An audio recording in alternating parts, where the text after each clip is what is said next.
Today's broadcast coverage of Black Clash 2020 is proudly brought to you by Heartland Bank. Welcome to Banking Differently.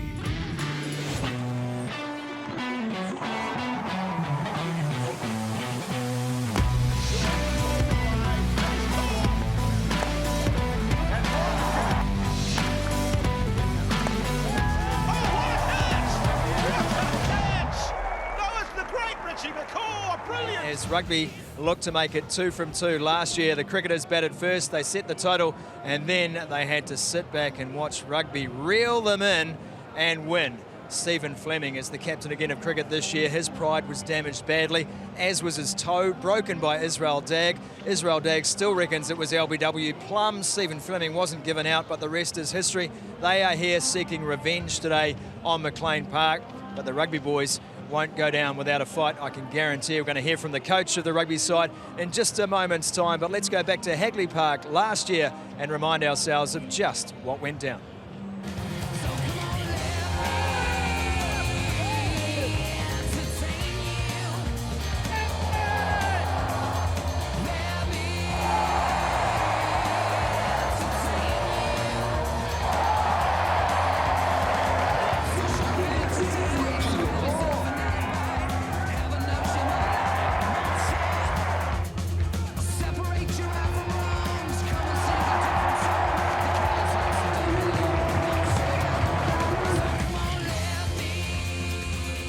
Yeah, there it is. Sir Graham Henry joins us, coach of the rugby team. What a fabulous victory that was for you a lot last year.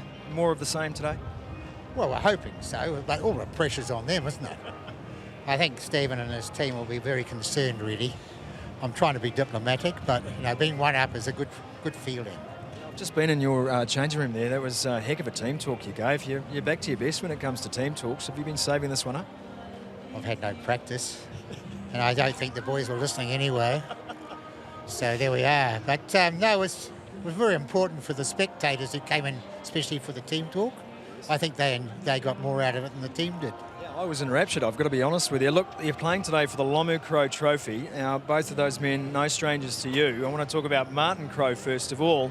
We're going to go back to 1980. You were the coach of the Auckland Grammar School First 15, and Martin Crowe knew how to find his way to the try line. Well, he scored a record number of tries, 19 tries, if my memory serves me correctly. And that was a record for a first 15 player at Auckland Grammar School. But huge, good memories about Martin and a lot of respect. Fantastic sportsman. I actually coached him in cricket as well, believe it or not. Well, he was in the team that I coached.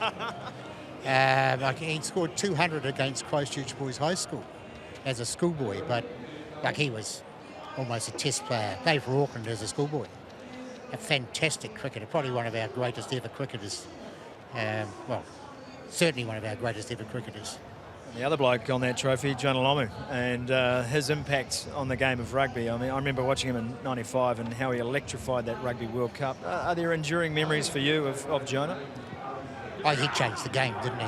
I think he made the game viable professionally, because the broadcasters saw this mountain of a man playing on the wing and scoring tries that nobody else could score, and they thought, hell, this is marvellous television.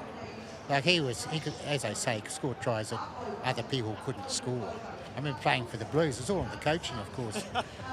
He was playing on the blind side wing. He came off the halfback from a line out and scored under the horns, and carrying 3 or 4 people with him. Just a mountain of a man, and a great player and quick. Had it all. As I say, changed the game. Made the game viable professionally.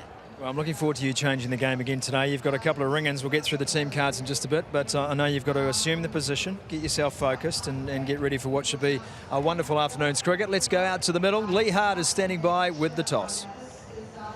Yes, indeed. The all-important coin toss happening as we speak. Joining me, of course, Billy Bowden with the coin. Captain Stephen Fleming of cricket, welcome. And, of course, Izzy Dagg, representing rugby here. Home ground. You get to call it, I suspect. Billy, you have the coin.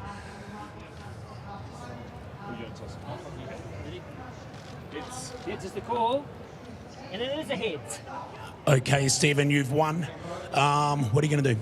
We're going to bat. Looks a little bit dry, so get some runs on the board. Didn't work for us last year, but I think we've got a better side. Their spin attack is a little bit better than last year. It's just something we'll have to nullify, but I think if we get a score on the board, we'll be okay. Big call, Stephen, but you seem to know what you're doing. I trust you on that one. Good luck with that, mate. Thanks, mate. Thanks, mate. Izzy, I'm going to bring you in here on this.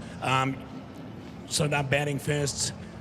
Any bad blood between you and Stephen now that he's gone? That I mentioned you did break his toe, if I remember rightly, in the first over last year. Yeah, no bad blood, but hopefully he hasn't spoke to the umpires this year and they can give out a few LBWs. That was my only wicket that went begging, but rugby boys are ready for it. We've been training all morning and bowling the ball down, so the boys are ready to rip in. Awesome, mate. Good luck.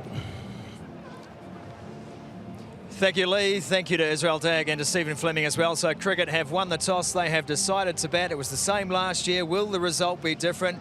That remains to be seen. One man who is certainly going to have a say for the cricketers one way or another is Grant Elliott. New Zealand cricket fans will remember his heroics in the previous World Cup. He's been in Napier for the week, but not to play himself, rather as a spectator. Woo!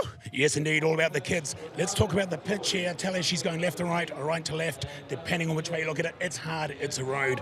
I was talking to a groundskeeper earlier. He said this isn't going to change, it's not going anywhere. He was down at the base reserve, unfortunately, so no relevance to this. Come on down, let's have a look. Birkenstock sandal. Good rule of thumb, it's a road. As I say, it's not changing. More scientific, the meat thermometer I borrowed from Craigie Range. Pop it in here. Yeah, it's a 22-degree pitch. May heat up during the day. We're not sure. As I say, it doesn't really matter. I don't really know why we're doing this pitch report. There's so many variables with the players anyway, unknown factors. Pitch isn't going to come into it. I will tell you, yeah, 22 degrees or a sort of medium to medium rare pitch may firm up later, but back to you guys. Thank you, Lee. You just don't see enough medium rare pitches these days. Here is team cricket for this afternoon's game. Nathan Astle and Stephen Fleming at the top of the order. Luke Ronke will be behind the stumps. Matt Sinclair into the team this year. Hamish Marshall, Grant Elliott, Chris Harris, Jacob Oram, Nathan McCullum, Dan Vittori, Kyle Mills, and their special guest 12th man today, all the way from Melbourne, Andy Lee. Let's have a look at Team Rugby today. And it's a pretty stacked team, this one as well. A few returning players from the victory last year. Bowden Barrett and Darren Whitcomb opening the batting.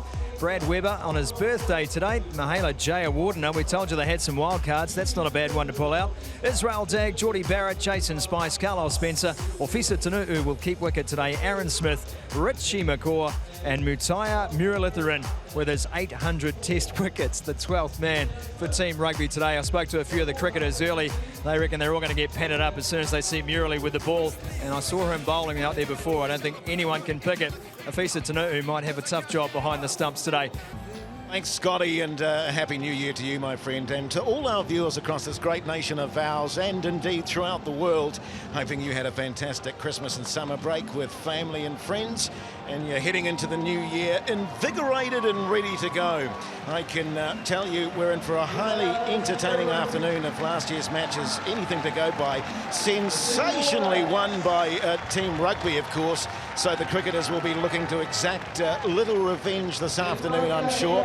It's my great pleasure to welcome my co-commentators this afternoon, the one and only Mike Minogue and a man named Matt Heath. Good afternoon, gentlemen.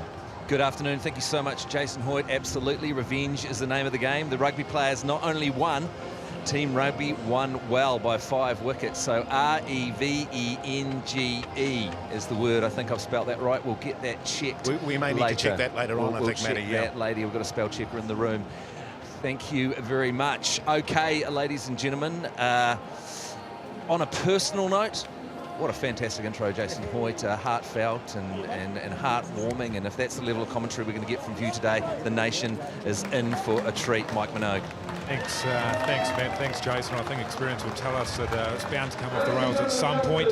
I got here a couple of weeks ago to the Bay just to get the vibe from the locals. And like me, they are absolutely fizzing for this one. And I tell you what, it's a beautiful day in Napier. It's always a beautiful day in Napier. Lovely blue skies, just a gentle breeze wafting across the ground. A great atmosphere already. And in terms of your preparation, Mike Minogue, you have been here for a couple of weeks. And indeed, you camped out in the middle of the ground for a couple of days as well, just to get the vibe of the place. just to get a bit of a feel, and nothing does that quite like just being on your own, just out there, just you and the pitch and the boundary rope. And I can tell you it's got a great feel to it, and the stands, the grandstand just whispered to me, we're going to be in for an absolute belter today. Well, just if you're joining us now, Stephen Fleming won the toss and decided to bat first, and he'll be looking for an improved performance from last year's game, Matty, where I think it was the first ball of the match, he got an absolute pearler from Izzy Dagg, just fired in a Yorker length delivery, crushed him on the toe, and he's had a broken toe for a year, he told us. Yes, at the cocktail and cheese get-together yesterday, he got that toe out, and it looks like the toe of a zombie still a year on. Disgusting. It stunk like blue cheese. It's not the kind of thing you should get out at a cocktail party. But well, I was actually eating a blue cheese at that stage, Matty, and I thought it was the blue cheese, and then I saw Stephen's toe, and it put me right off it, I can tell you. And what was really outrageous about it was he carries the toe in his pocket because, of course, it had to be amputated. Such was the nastiness of that injury.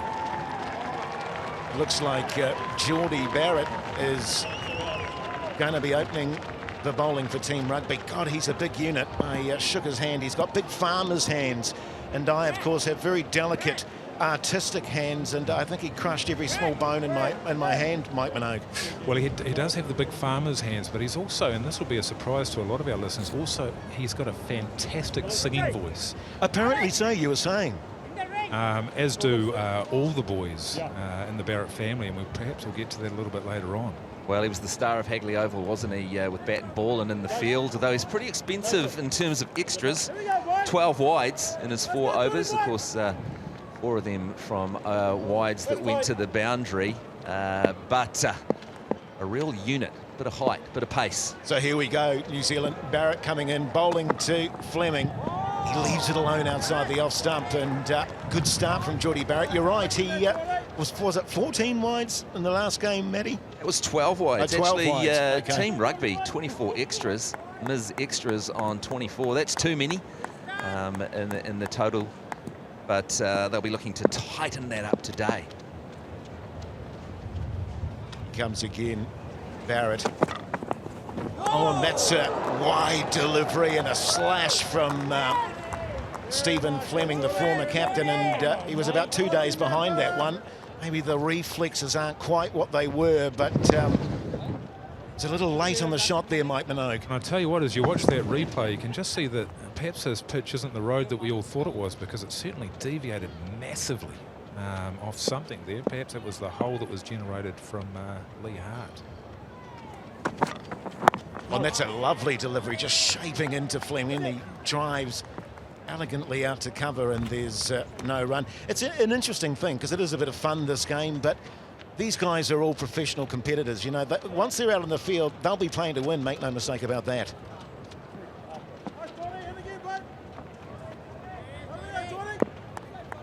You think he bowls, Mike? Maybe 130 clicks? From up here, it looks like around about 165. Well, that's another good delivery, and just swinging into the left-handed Fleming. He defends out to mid-wicket, and there's no run. Hell of a start there from Geordie Barrett, 4 dot balls. Pressure is coming on Stephen Fleming. I expect the great ex-captain to roll the eyes back in the head and just have a real slash across the line and try and get things going. There's a hum of expectation as Barrett comes in again. Oh, and he's bowled him with an absolute peach! A full Yorker! And once again, Fleming, he was about 2 days late on it. It thudded into the wickets, and the cricket skipper is forlornly walking from the ground.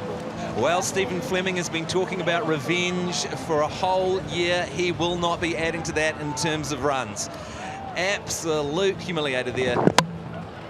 Well, it was a big swinging Yorker, wasn't it? And as I say, Stephen Fleming about 2 days late on that one.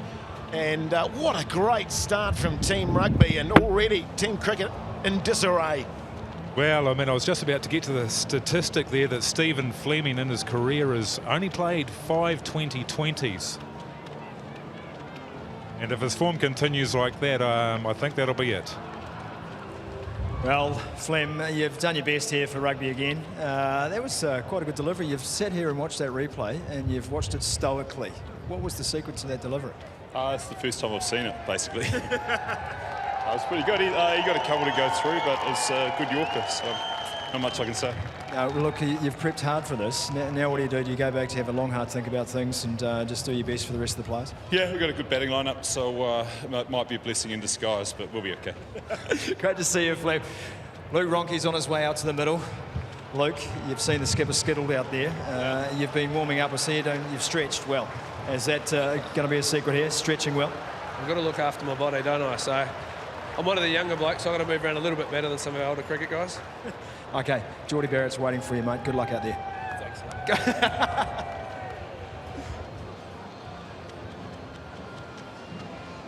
Yes, indeed, Geordie Barrett is waiting for you. He's fired up, and what a great start for Team Rugby. It was a magnificent delivery, just swinging into the left-handed Fleming.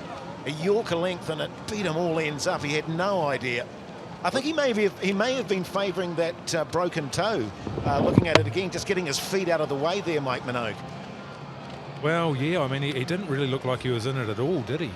You'd think at some point he was going to swing the bat. He did have a bit of a slash outside off at one point, but to be honest, it looked like Geordie always had the upper hand.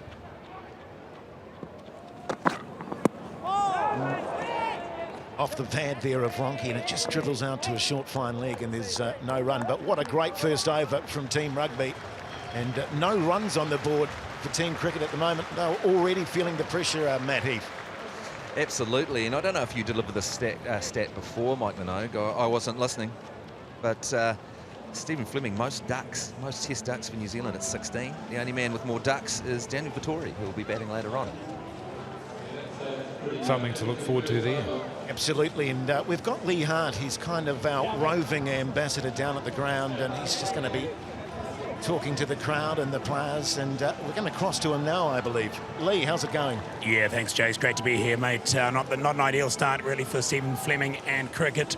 But as you say, I'm down here painting a picture, if you like, of what's happening at the ground level, so to speak. But don't throw to me willy-nilly. I may not have anything, so just try and think about it. Nothing worse on TV than throwing to me and I've got nothing, if you know what I'm saying. Or could you muck through, Lee? Could you just make something up? Could you throw us anything, any piece of flavour, anything you see, any kid with an ice cream or anything? Look, I'm going to try and stay away from that sort of stuff. A bit more direction from you guys would be nice. What are you after? Kiwi stuff? Kiwiana Yeah, stuff? Kiwiana, I Nice, think, okay. Lee. Maybe someone eating a punnet of chips or a hot dog with sauce, something like that, just to give us a real sense of what's going on in the grandstand. As the great Richie McCaw is coming into the attack, and he looks good, doesn't he? He's firm of muscle, sturdy of body, and I said last year, if there was any man I'd like to spoon me, it would be Richie McCaw, and it's going to be the great Nathan Astle to take strike.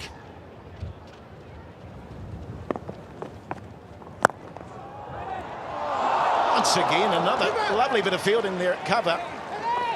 It's a good swinging delivery from Richie McCaw. It's like a toned-down version of Brent Bolt, really, isn't he? Was that a catch then?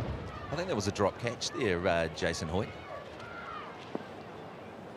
Comes now to Ronke, full and wide, and at the slash from Ronke, he makes no contact. I'm getting the impression so far with Team Cricket that the reflexes perhaps aren't what they used to be, chaps. Yeah, they're a bit early, playing a bit early. They're a bit overawed, actually. All these thoughts of revenge. What they need to do is just get some bat on ball. This is nicely driven down to mid-off, and it's going to beat the man at mid-off, and they'll get a couple of runs, much to their relief. It's a diving attempt from the fieldsman there. In fact, it was Odie Barrett was unable to cut it off. Just feels like they need to settle the nerves a bit, doesn't it? You know, don't take things too seriously. Just get out there and, as you say, Matt, roll the eyes back. It's a full toss, and it's whipped through mid-wicket by Ronke, and he'll get a single. Or was that Astle? Was one of them. It was definitely one of them. It's Astle facing now I happened to be walking through the changing rooms when Nathan Astle arrived today, and he said to an official, has anyone got any gloves? So I didn't bring any, and then the official said, yes, got some gloves. Oh, and that is an absolute peach of a delivery. That was very close indeed.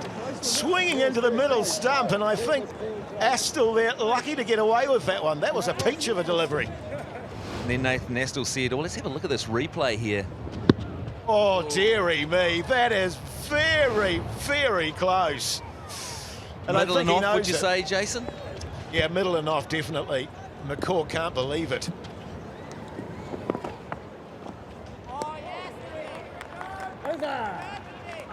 Another good delivery there from McCaw. Nice line and length, and Team Cricket really struggling at 1 for 4. Welcome back to Mclean Park, and what a picture it is as well. It's looking absolutely sensational, and what a great start from Team Rugby. And Geordie Barrett bowling an absolute peach to Stephen Fleming, the skipper, bowling them all ends up. Yep. This is just tucked nicely by Ronke out to deep mid-wicket, and they'll meander through for a comfortable two. Nice. Well, I was trying to tell a Nathan Astle story before, but we were rudely interrupted by the ad break, so I'd like to tell it now if I could. Are you guys interested in a bit of a Nathan Astle story? It's Always, something I Matty, witnessed this always. afternoon. Well, anyway, I was walking through the changing rooms just as Nathan Astle arrived, and he asked an official if he could get some gloves. What was the answer? Oh, another good delivery. He's getting a little bit of movement in the air as Barrett just swung into Ronke, then struck him on the pad in a stifled appeal. Well, the answer, Mike Minogue, is yes, you can get some gloves. So he said, can I get some pads as well? I don't have my pads here. And they said yes. And then he said, actually, is there any boxes here? And they said, yeah, we've got a box of boxes over there. And he goes, also, I'll need a helmet. And then finally said, is there any bats here? Barrett again, and Ronke comes down the wicket, rolls the eyes into the back of the head, has a big slash, and the ball crashes into the stumps, and it's utter chaos for Team Cricket now. 2 for 6. And how about the Geordie Barrett figures? 2 for 2. He is absolutely on fire. He's been practicing all year, clearly. Well, I tell you who hasn't been practicing, and that's Luke Ronke. That was a shot that's right out of my kit bag, actually. The slog. Pretty rough to watch, and he won't look back on that shot with any pride. Well, Luke, it's business out there. That rugby team's coming hot. Geordie Barrett's throwing it all down.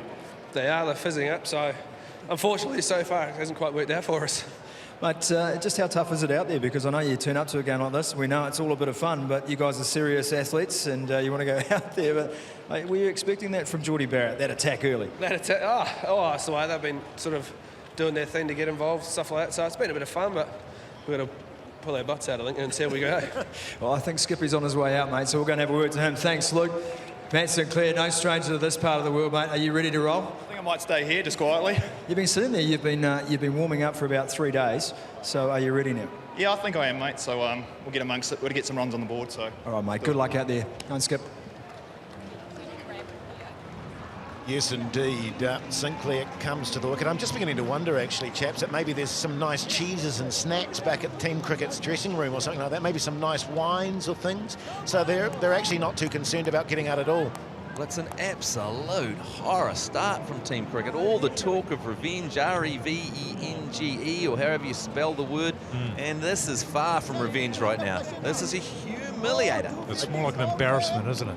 I don't know how you spell that. Speaking of an embarrassment, I believe Lee Hart is trying to contact us. Lee, come in, mate. Yeah, g'day guys. Look, I'm just letting you know I've got nothing for you at the stage down here. It's a great atmosphere, I'll tell you that much, but as I say, it's probably easier if you just come down and check it out for yourself, to be honest. Actually, I can see you from the comm box here, mate, and I saw after our last chat you went straight to the bar. What was that about? I'm just checking out the atmosphere at all stages. You talked about ice creams, hot chips. We're back with the cricket. This is wide of the off stump and left alone by Sinclair. Well, you know, the thing is, Lee, we're not paying you good money to just go and sit at the bar, mate. Obviously, we need you to provide the colour, get a feeling for the vibe down there. So we really need you to pull your finger out of it, to be honest, mate. Right, you are, Jess. Maybe just one word from Lee Hart, you know, the atmosphere is electric or something like that would really help. I mean, we're up in the booth, we can't feel that atmosphere in our sort of ivory tower here. Well, it's just a bit of a... Another good delivery by Barrett. He's really on a nice tight line here, giving the batsman absolutely nothing, and the cricketers really struggling at this point. As you guys know, I'm kind of a stats guy. That's what I do. I do the stats, and I'm sort of feel a bit naked down here on my own without my stats machine, and I notice you guys are a bit short of stats right now, but you're doing a great job nevertheless. Speaking of feeling a bit naked, what's that ensemble that you're running with, the white pants and white jacket? You look a little bit like a Russian sailor at the moment, my friend. Thanks, mate. Don't necessarily mean that as a good thing, Lee, as Barrett comes in again. This is a bouncer to Skippy, and he gets underneath it. Nicely taken by Tanu'u, and that's the end of the third over, and only 6 runs on the board. Loving the attitude that we're seeing here from Geordie Barrett. There's a bit of smiling there from Sinclair as he stood back up after being bounced by Geordie, but there was no smile whatsoever from the Barrett man. He is taking this extremely seriously. It is all on for sure, and he's such a competitor. Can you imagine the backyard games with the Barrett brothers? You know, I reckon that's why Bodie's so fast, is because Geordie's huge, Scott Barrett is huge, and Bodie needed to be fast just to make sure that he wasn't crushed in every game they played in the backyard, I think.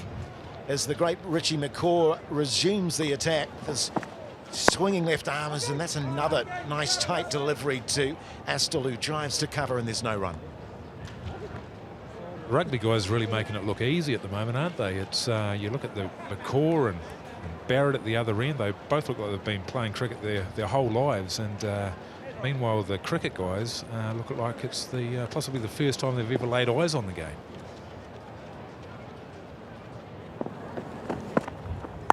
And Astle comes down the wicket, gives himself a little bit of room and just tucks it behind point, and they'll get a couple of runs. Now, I understand, Mike, you were telling us earlier that the Barrett brothers, this isn't a well-known fact, but great singers, a great singing family. Indeed, the entire family. Myself, I was quite a choir singer as a young boy, prior to adolescence kicking in, and we used to tour all around the North Island going to various competitions. The Barrett family, and indeed 4 of the brothers in particular, were very well known. A fantastic barbershop quartet. By the name of what? Did they have a name for it? Or? Oh yeah, you have to have the fancy name, don't you? So they were known as the Barrett Tones.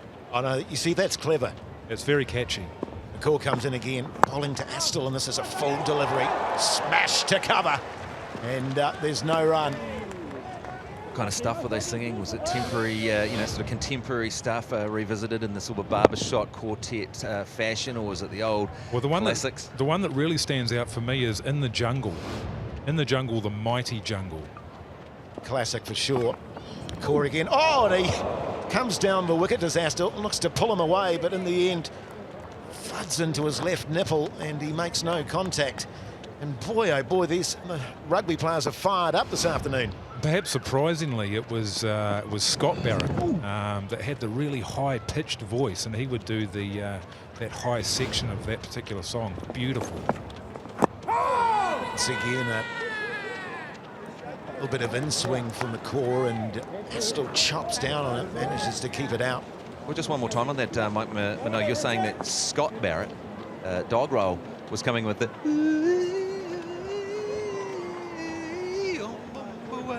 Absolutely, and also the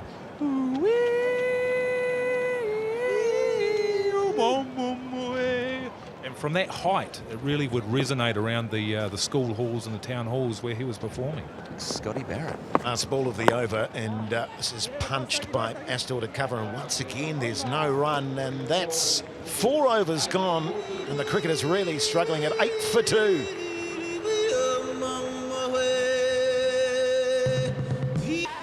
Yes, indeed, Hot Springs Spa's the world's #1 selling spa pools. Go on, New Zealand, treat yourself. I've often fantasised myself about putting a spa on the back deck there. And we were staying at Craggy Range. At Craggy Range, Mike Minogue. The only thing that was lacking was the spa pool. Yes, but they did have a very nice hot bath, didn't they, Jace, which we managed to both fit into. So it's Dag into the attack now, and this is just pushed by Sinclair out to cover, and there's no run. Mind you, the idea of 5 50-year-old men sitting in a spa pool, it's not an attractive thought, is it? It's not the same. I believe Lee Hart's down on the sideline, and he's got the great Richie McCaw. Lee, over to you. Thanks, mate. We're just going to walk in with the bowler as this is happening. Yeah, Richie, great start, mate. Last year you took an awesome catch. Seems to be the stumps that are falling already. Yeah, it's been a good start. Geordie at the other end's been pretty damn good, and there's a couple of close ones there, I thought. But yeah, we're not happy with the start. You're looking pretty good with the ball yourself. How are you feeling? How's the body holding up? I had a wee net this morning, and to be fair, it's taken me 2 hours to warm back up again. So we're okay, but we haven't got many more in this. What's the plan now? You just got to keep the foot on the throat. Can't get ahead of ourselves. Good luck, mate. Back to you, fellas. Thanks, Lee. That was great stuff, mate. A bit of colour there. And the great Richie McCaw bowling his little left arm induckers. Great stuff. A bit disappointed there with Lee Hart coming onto the field. If someone could get a message to Lee Hart when he's interviewing the players, if he could stay outside the boundary rope. Unprofessional. I think their passes don't extend to the field, so actually he might be getting led out of the ground. And it's interesting, Richie made the comment that he had a couple of close ones. I thought he had Astle absolutely plumb LBW. Stag bowls to Sinclair, who opens it up and lofts him down the ground. A couple of bounces for 4, and that's the first boundary for Team Cricket. And boy, did they need that. Holy smoke, they finally get underway. The sleeping beast awakes, and hopefully a lot more of that. Certainly a lot more needed. Well, 28 deliveries to get your first boundary in a 2020 match. It's a bit of a shocker, really, but that perhaps will just relax them a little bit, and now they can really push on and entertain this fantastic crowd we've got today. Ag again bowls to Sinclair, who dabs him down, and there's no run. Well, I wonder, because, of course, a lot of these cricketers are quite old now, and maybe T20 wasn't around when they were playing cricket, and so they don't really grasp the concept of what a T20 entails, Mike Minogue. Well, that's right. I mean, Stephen Fleming's played five T20s in his life, and that was evident by the way he got absolutely cleaned up. Nathan Astle's only played 4 in his life. This is worked nicely by Sinclair again out through mid-wicket. They'll get another single, but they need to maybe roll the eyes into the back of their head and have a few hefty swipes now, because 15 runs for 2 wickets after 5 overs. That's not a great start, Matt Heath. Absolutely. You're going a bit easy on Stephen Fleming. He's the most successful IPL coach in the history of the competition. He's not unfamiliar with the 2020 format, Mike Minogue. I just mean as a player, Yeah, we're going about players. We're talking about coaching, then we can talk about Graham Henry, also been fantastic in that he's got a record of 100%, but that doesn't mean that you stick him out on the pitch and expect him to be able to swing the willow. Though I'd like to see it. He's a great man, as Ted. We had some very entertaining stories from him yesterday afternoon at our wine and cheese at Craggy Range, and he's a very amusing man. He kind of, he talks like, Ted, Is that a decent impersonation? Yeah, that's not too bad, actually, man. I'm quite impressed by that. Thank you, guys. I've been working on it overnight. I had a nice chat with Sir Graham. Core in again, and he's bowling to Sinclair, and it's into the pad, balloons in the air, but there's no run. I don't have access to such a great imitation that Matt Heath does, but I was standing in the kitchen there, and Sir Graham spotted me from across the room, and it can only be said that he beelined towards me, and he said, "G'day, mate, it's great to see you again. You're really looking well." And I thought to myself, I've never met you before in my life. Punched by Sinclair down to mid-off, and there's no run. Tell me, Mike, do you do any impressions at all? I do a pretty poor impression of a cricket commentator from time to time. Yeah, nice. I do a pretty good David Longy. We really need to go into impressions. I mean, what over is it? I mean, it's a bit early for impressions, isn't it? Well, no, you did one, Matty, and it just... Oh, this is once again really close. Not sure what happened there. It was off the pad, and that was another good shout. It just flew through to Nu'u, and no damage done for Team Cricket. Let's have another look at that.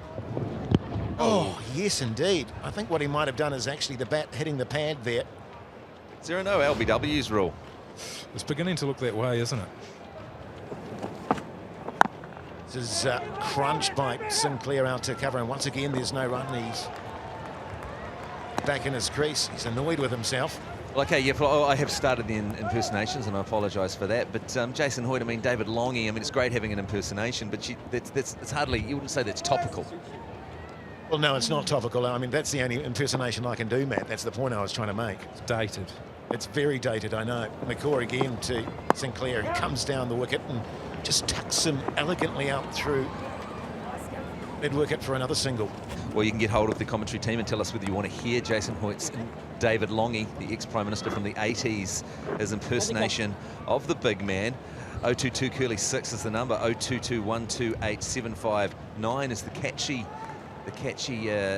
text machine we've got going for you today. Would love to hear from you. Lovely atmosphere here at Mclean Park as McCaw bowls another full delivery, and it's miscued by Astle, and there's no run, and 6 overs gone now with cricket.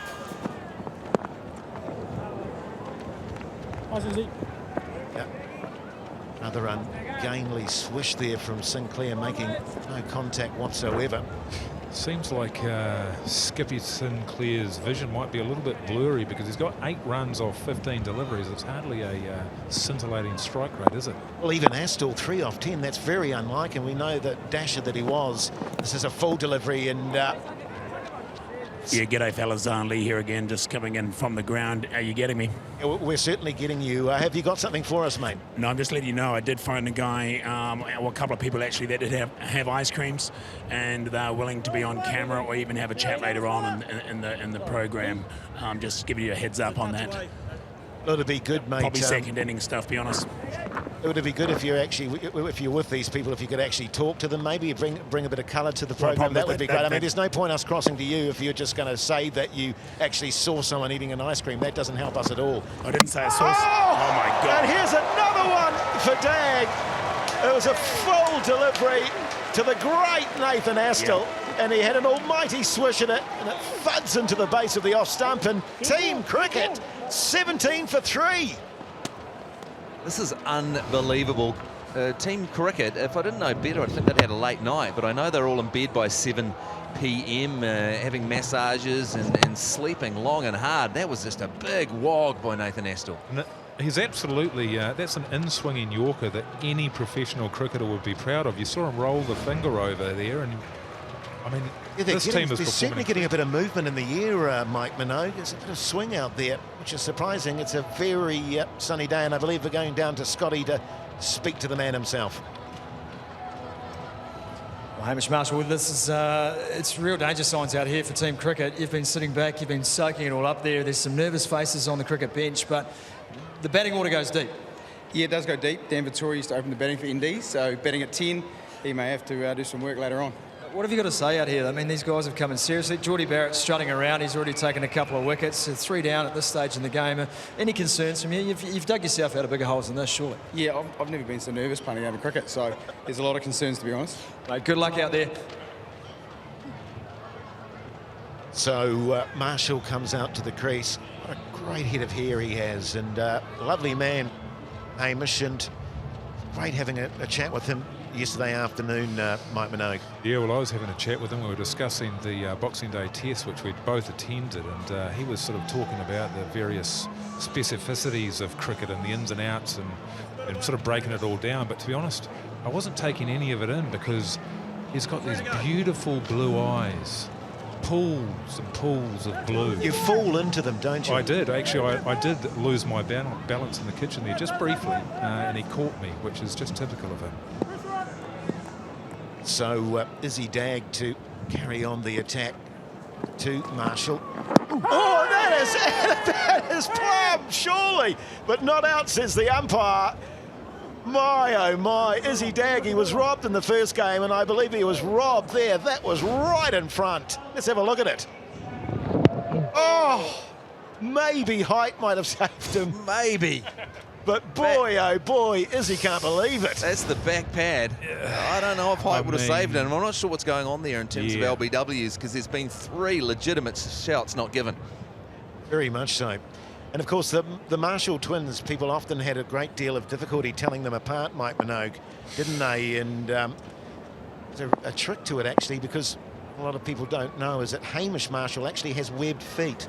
And that's how you can tell the difference. This is driven by Sinclair to cover, and there's no run. Well, actually, it's not webbed feet, because they'd be wearing shoes, wouldn't they? So it'd be very difficult to tell. It's actually. Well, I mean, if you're at the beach or something like that. Sure. You know, no, it's actually not necessarily in a cricket match. They've actually got Hamish has got the webbed fingers, and he's actually never dropped a catch in 30 years of cricket. Ag comes in again, bowls to Sinclair, and it's driven down to man at long on, and they'll get another single, but they really need to hit a few boundaries now. Team cricket 19 for 3 after 7 is a bit of a debacle, let's be honest. He's actually got hands like softball mitts, which is very handy for this sort of thing, but not, you know, in the batting sense, it's probably not going to do him any favours. Or does he have to wear special batting gloves to deal with those webs, or are they customed, or can he slip them into a normal batting glove?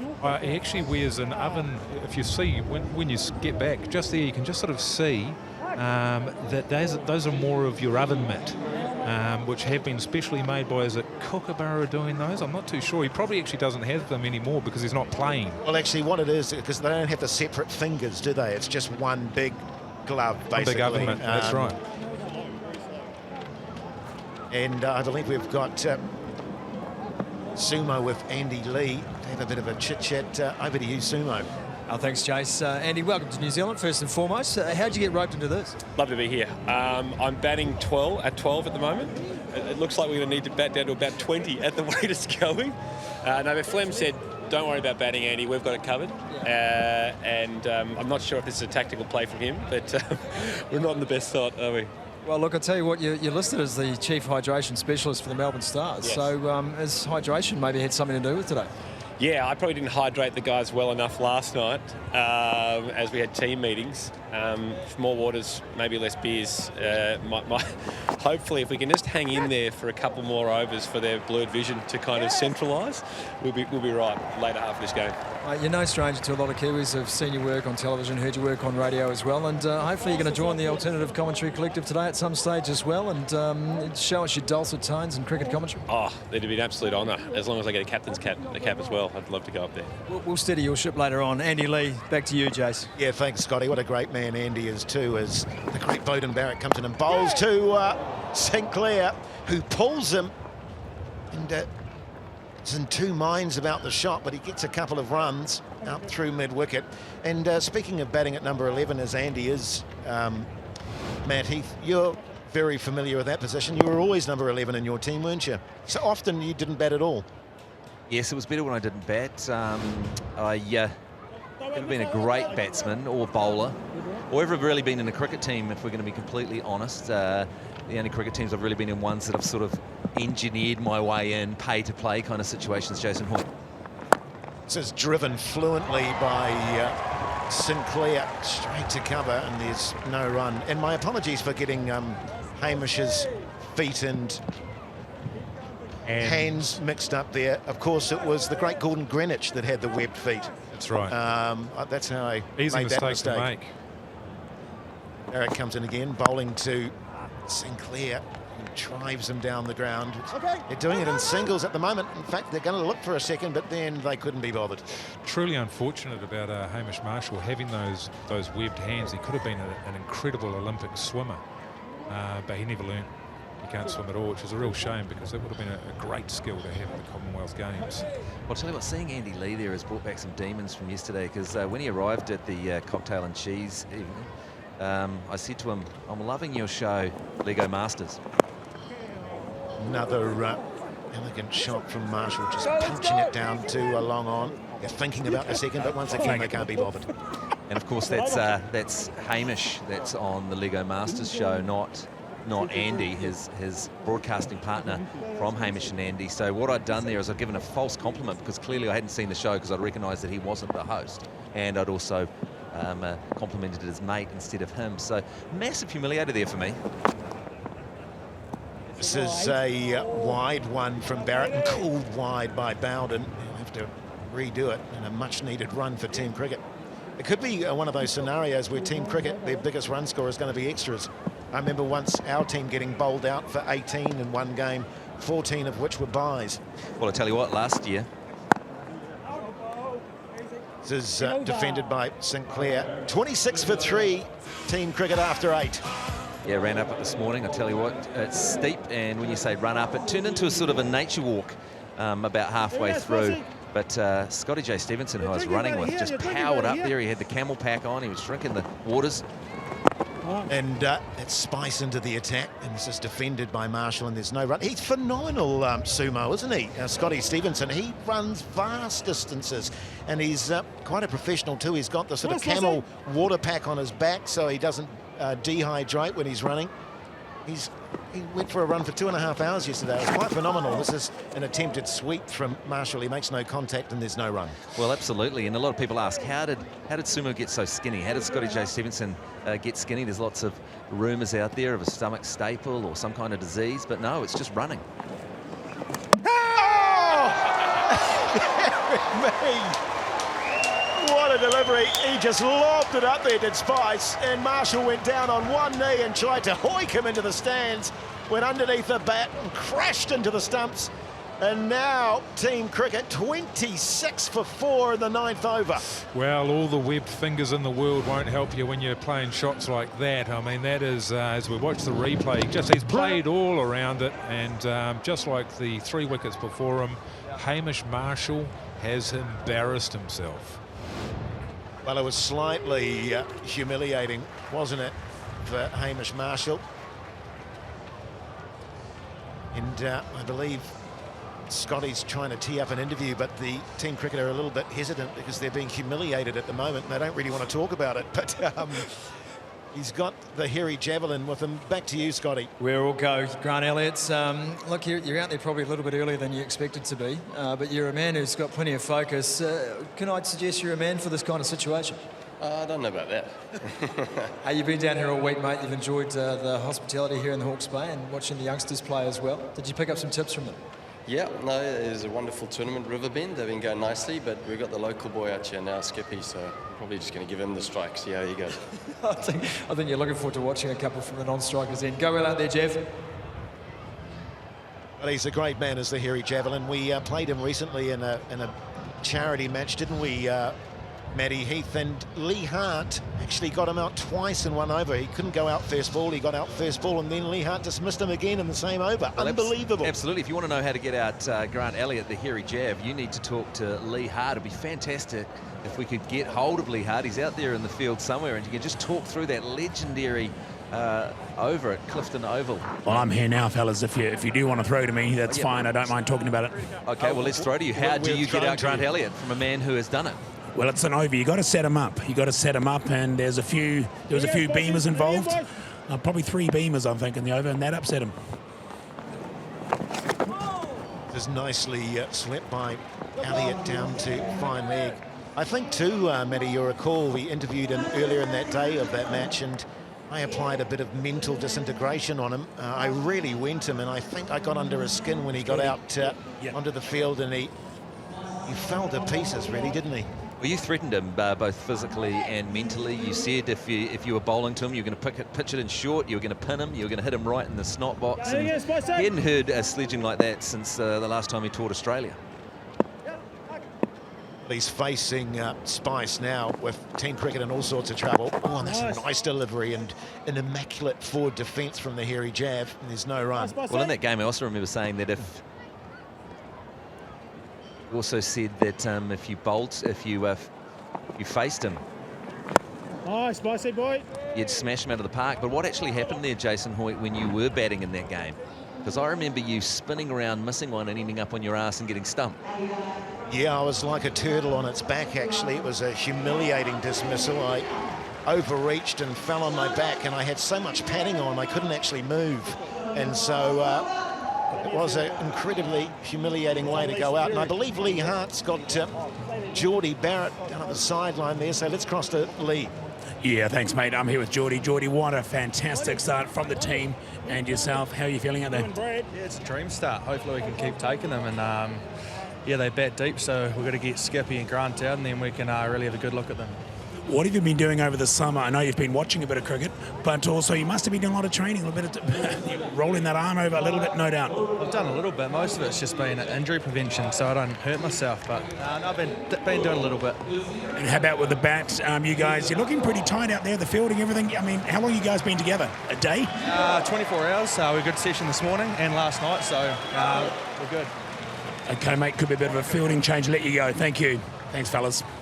Yeah, great stuff, Lee, thanks, and mate. Thanks, Geordie. And Eurolithran is into the attack, and boy, I'm looking forward to this. You know, some of the greatest batsmen in the world couldn't pick Eurolithran, and I'm really intrigued to see how Professor Tanu goes. There was a suggestion from Ted yesterday, wasn't there, that they have 2 wicket keepers for him? Yeah, well, it's interesting, isn't it? When you can't pick Jason Spice, what chance have you got of picking Hurley, who's got 800 wickets to his name? The greatest test bowler of all time. Well, and that's short work by guys. To short fine leg. Yes, Lee. Might just bring myself back in here. You saw that interview with Geordie, eh? It was pretty good, wasn't it? You like that? It was all right, mate. It wasn't amazing, but, you know, it was fine. I am still trying to do the colour stuff for you. You know those people with the ice cream? Yeah. They've gone now. Okay. Hey! Oh, stifled appeal from the bowler, and there's no run. There's some great social media footage of, I think it was Bowden Barrett facing Eurolithran in the nets, and he came down the pitch, had an almighty heave, and was bowled. He wasn't within 5 feet of it, and he comes again bowling to Sinclair, who defends it back to the bowler, and there's no run. Are we going to see the Disarray? Are we going to see the Disarray, Jason Hoyt, the one that goes the other way? I suspect so, Scotty. I think we're hoping he doesn't bowl it. This is full and defended, and there's no run. We're in the 10th over now, and Team Cricket 28 for 4. They really do need to get a shake on, don't they? It's a hell of a run rate, isn't it? 2.8. 2.8 and over. This is a test run rate. They're just going to have to go for it, but they just keep losing wickets. This is short and pulled by Sinclair out to the man at deep mid-wicket, and they'll just get the single. It's almost like Team Cricket, their bats are too heavy. They're a bit slow on connecting with the ball. As I say, if I didn't know that they all went to bed early last night, I would think that there was some blurry eyes and maybe there'd been a late night. But no, I've got it from some secure authorities that they were all tucked up by 8:30 last night. As will we, of course, Maddie, in preparation for today, being the professionals that we are. This is an attempted reverse sweep from Elliott. He makes no contact. That's the end of the 10th over with Team Cricket 29 for 4, and it's time for a drink. Yeah, shots of Martin Crowe and his fabulous career here. I'm out in the middle. The Team Rugby boys are pretty happy at the moment. It looks like they've got one hand on the Lomu Crowe trophy. It's all smiles out here. Murley has just been giving a bit of a pep talk to the boys, and Bowden Barrett's just sort of asked if some of those cricketers are a little bit disappointed in what's coming their way when it's the rugby team's turn to bat. We're going to find out a little bit later. Still 10 overs to go, though. Cricket's in all sorts at the moment. The rugby boys definitely on top. Let's go and head back upstairs to our commentary team led by Jason Hoyt. Yeah, thanks very much, Scotty, and certainly Team Cricket in the mire, that's for sure. They were looking to exact a little bit of revenge this afternoon, but so far it's been all Team Rugby, and they are carrying on the humiliation from the last game. Matt Heath. Yeah, we've been talking about the revenge, the R-E-V-E-N-G-E, and we've had that checked, and that is the spelling for revenge, but that is not happening here, and if anything, it's lacquering another level of humiliation on top of last year's Hagley Oval debacle. Also nearly a debacle then, an unprofessional move by you, Jason Hoyt. You nipped out for a wee and you left us hanging. Came back just in time to take over the lead commentary role. Did you get it out or what? Look, it was a rush job, Matt, I'll be honest with you, mate. No one likes to rush a wee, as well you know. But no, it's all good, mate, and I'm feeling a lot more relaxed, I can tell you that much for Tuffins. Well, thankfully you're wearing black jeans today, so none of us will be any the wiser. And it's a heck of an occasion here today, isn't it? We've just seen come up on our screen for the very first time Carlos Spencer. And I want to know why it has taken 10 overs before we've seen that phenomenal specimen of a man. Well, there'll be a lot of people wanting him to take his shirt off. Spice continuing to Sinclair, who comes down the wicket. He's got 16 off 28 and there's no run. Well, Carlos Spencer, of course, famous for his Toffee Pop ads as well. What a lot of people don't realise, Lee Hart was in the running for that ad as well at one point. In fact, I think it came down to Lee Hart and Carlos Spencer as to who got the job. Spice bowls to Sinclair, who slashes it through cover for a single. That's right, and ultimately a decision had to be made by the people at the Toffee Pot factory as to whether they wanted to have an ambassador who looked like they'd really massively overindulged in the product.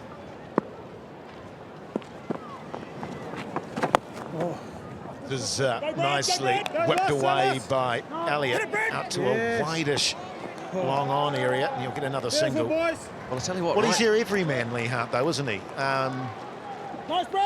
I think he's relatable, whereas, you know, for a lot of men, we find Carlos's physique a little intimidating, let's be honest. It's the dream. Hey! Oh, this is darted in by Spice and strikes Sinclair on the pads, and there's no run. He's really trying to advance down the wicket, Sinclair, to try and get that big shot, but he keeps getting cramped up by Spicy out there. I'll tell you what, we're looking at, what are we, we're in the 11th over here, and 31 for 4. Are they going to make a hundy? This is driven by Sinclair up to wide long off, and they'll get another single. Yeah, g'day, guys. The extraordinary thing is, sorry, Lee, that there's been one boundary and we're in the 11th over. Yes, Lee.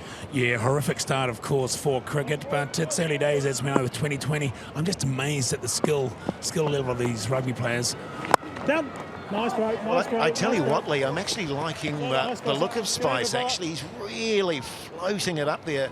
Those lovely autumn leaves, and he's got a little bit of turn as well, and he's tying the cricketers down quite successfully. Yep, that's right. As you know, I mean, a lot of these guys, these rugby players, could have been cricketers at some stage, and I mean, they have to make that choice in their career, which way to go. Maybe they're 17, 18 years old. They need a mentor, a coach who go, look, mate, stick with rugby. You could be an All Black, but it must be tough, and I know how that feels. I had a similar mentor.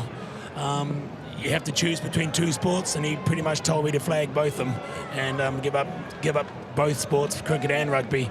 Frank Frankton, his name was, my mentor, and I'll never forget him for that. It was fantastic that he did that for me. Real mentor.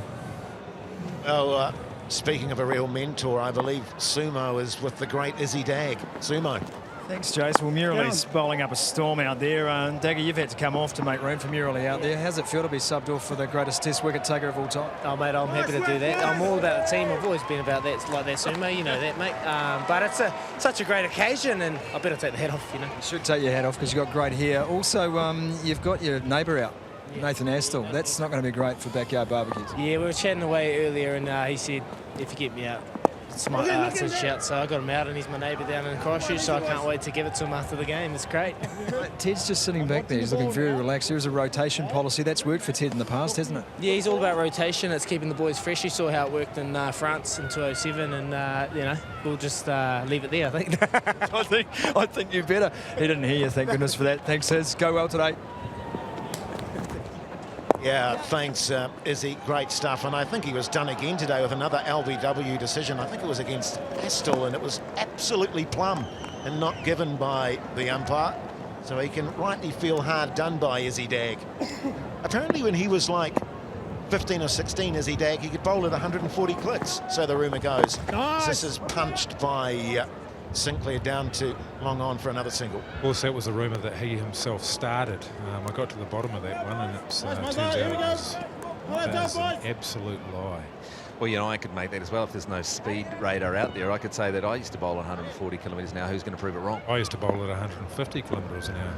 Nearly again coming into... oh, the hairy jab, and he does them all ends up. That was an absolute peach of a delivery between bat and pad, and the hairy javelin had no idea, straight through the gate, and I believe all 5 wickets have been bowled, gentlemen. He did not tip that at all. That's you can see how Muralitharan is the leading wicket taker in the history of cricket. That was absolutely sensational, and Elliott walks off the field, the hairy jab, with a look on his face of just barely contained fury, and it's sort of the face that I remember he had on when he walked off the field after being cleaned up by Lee Hart.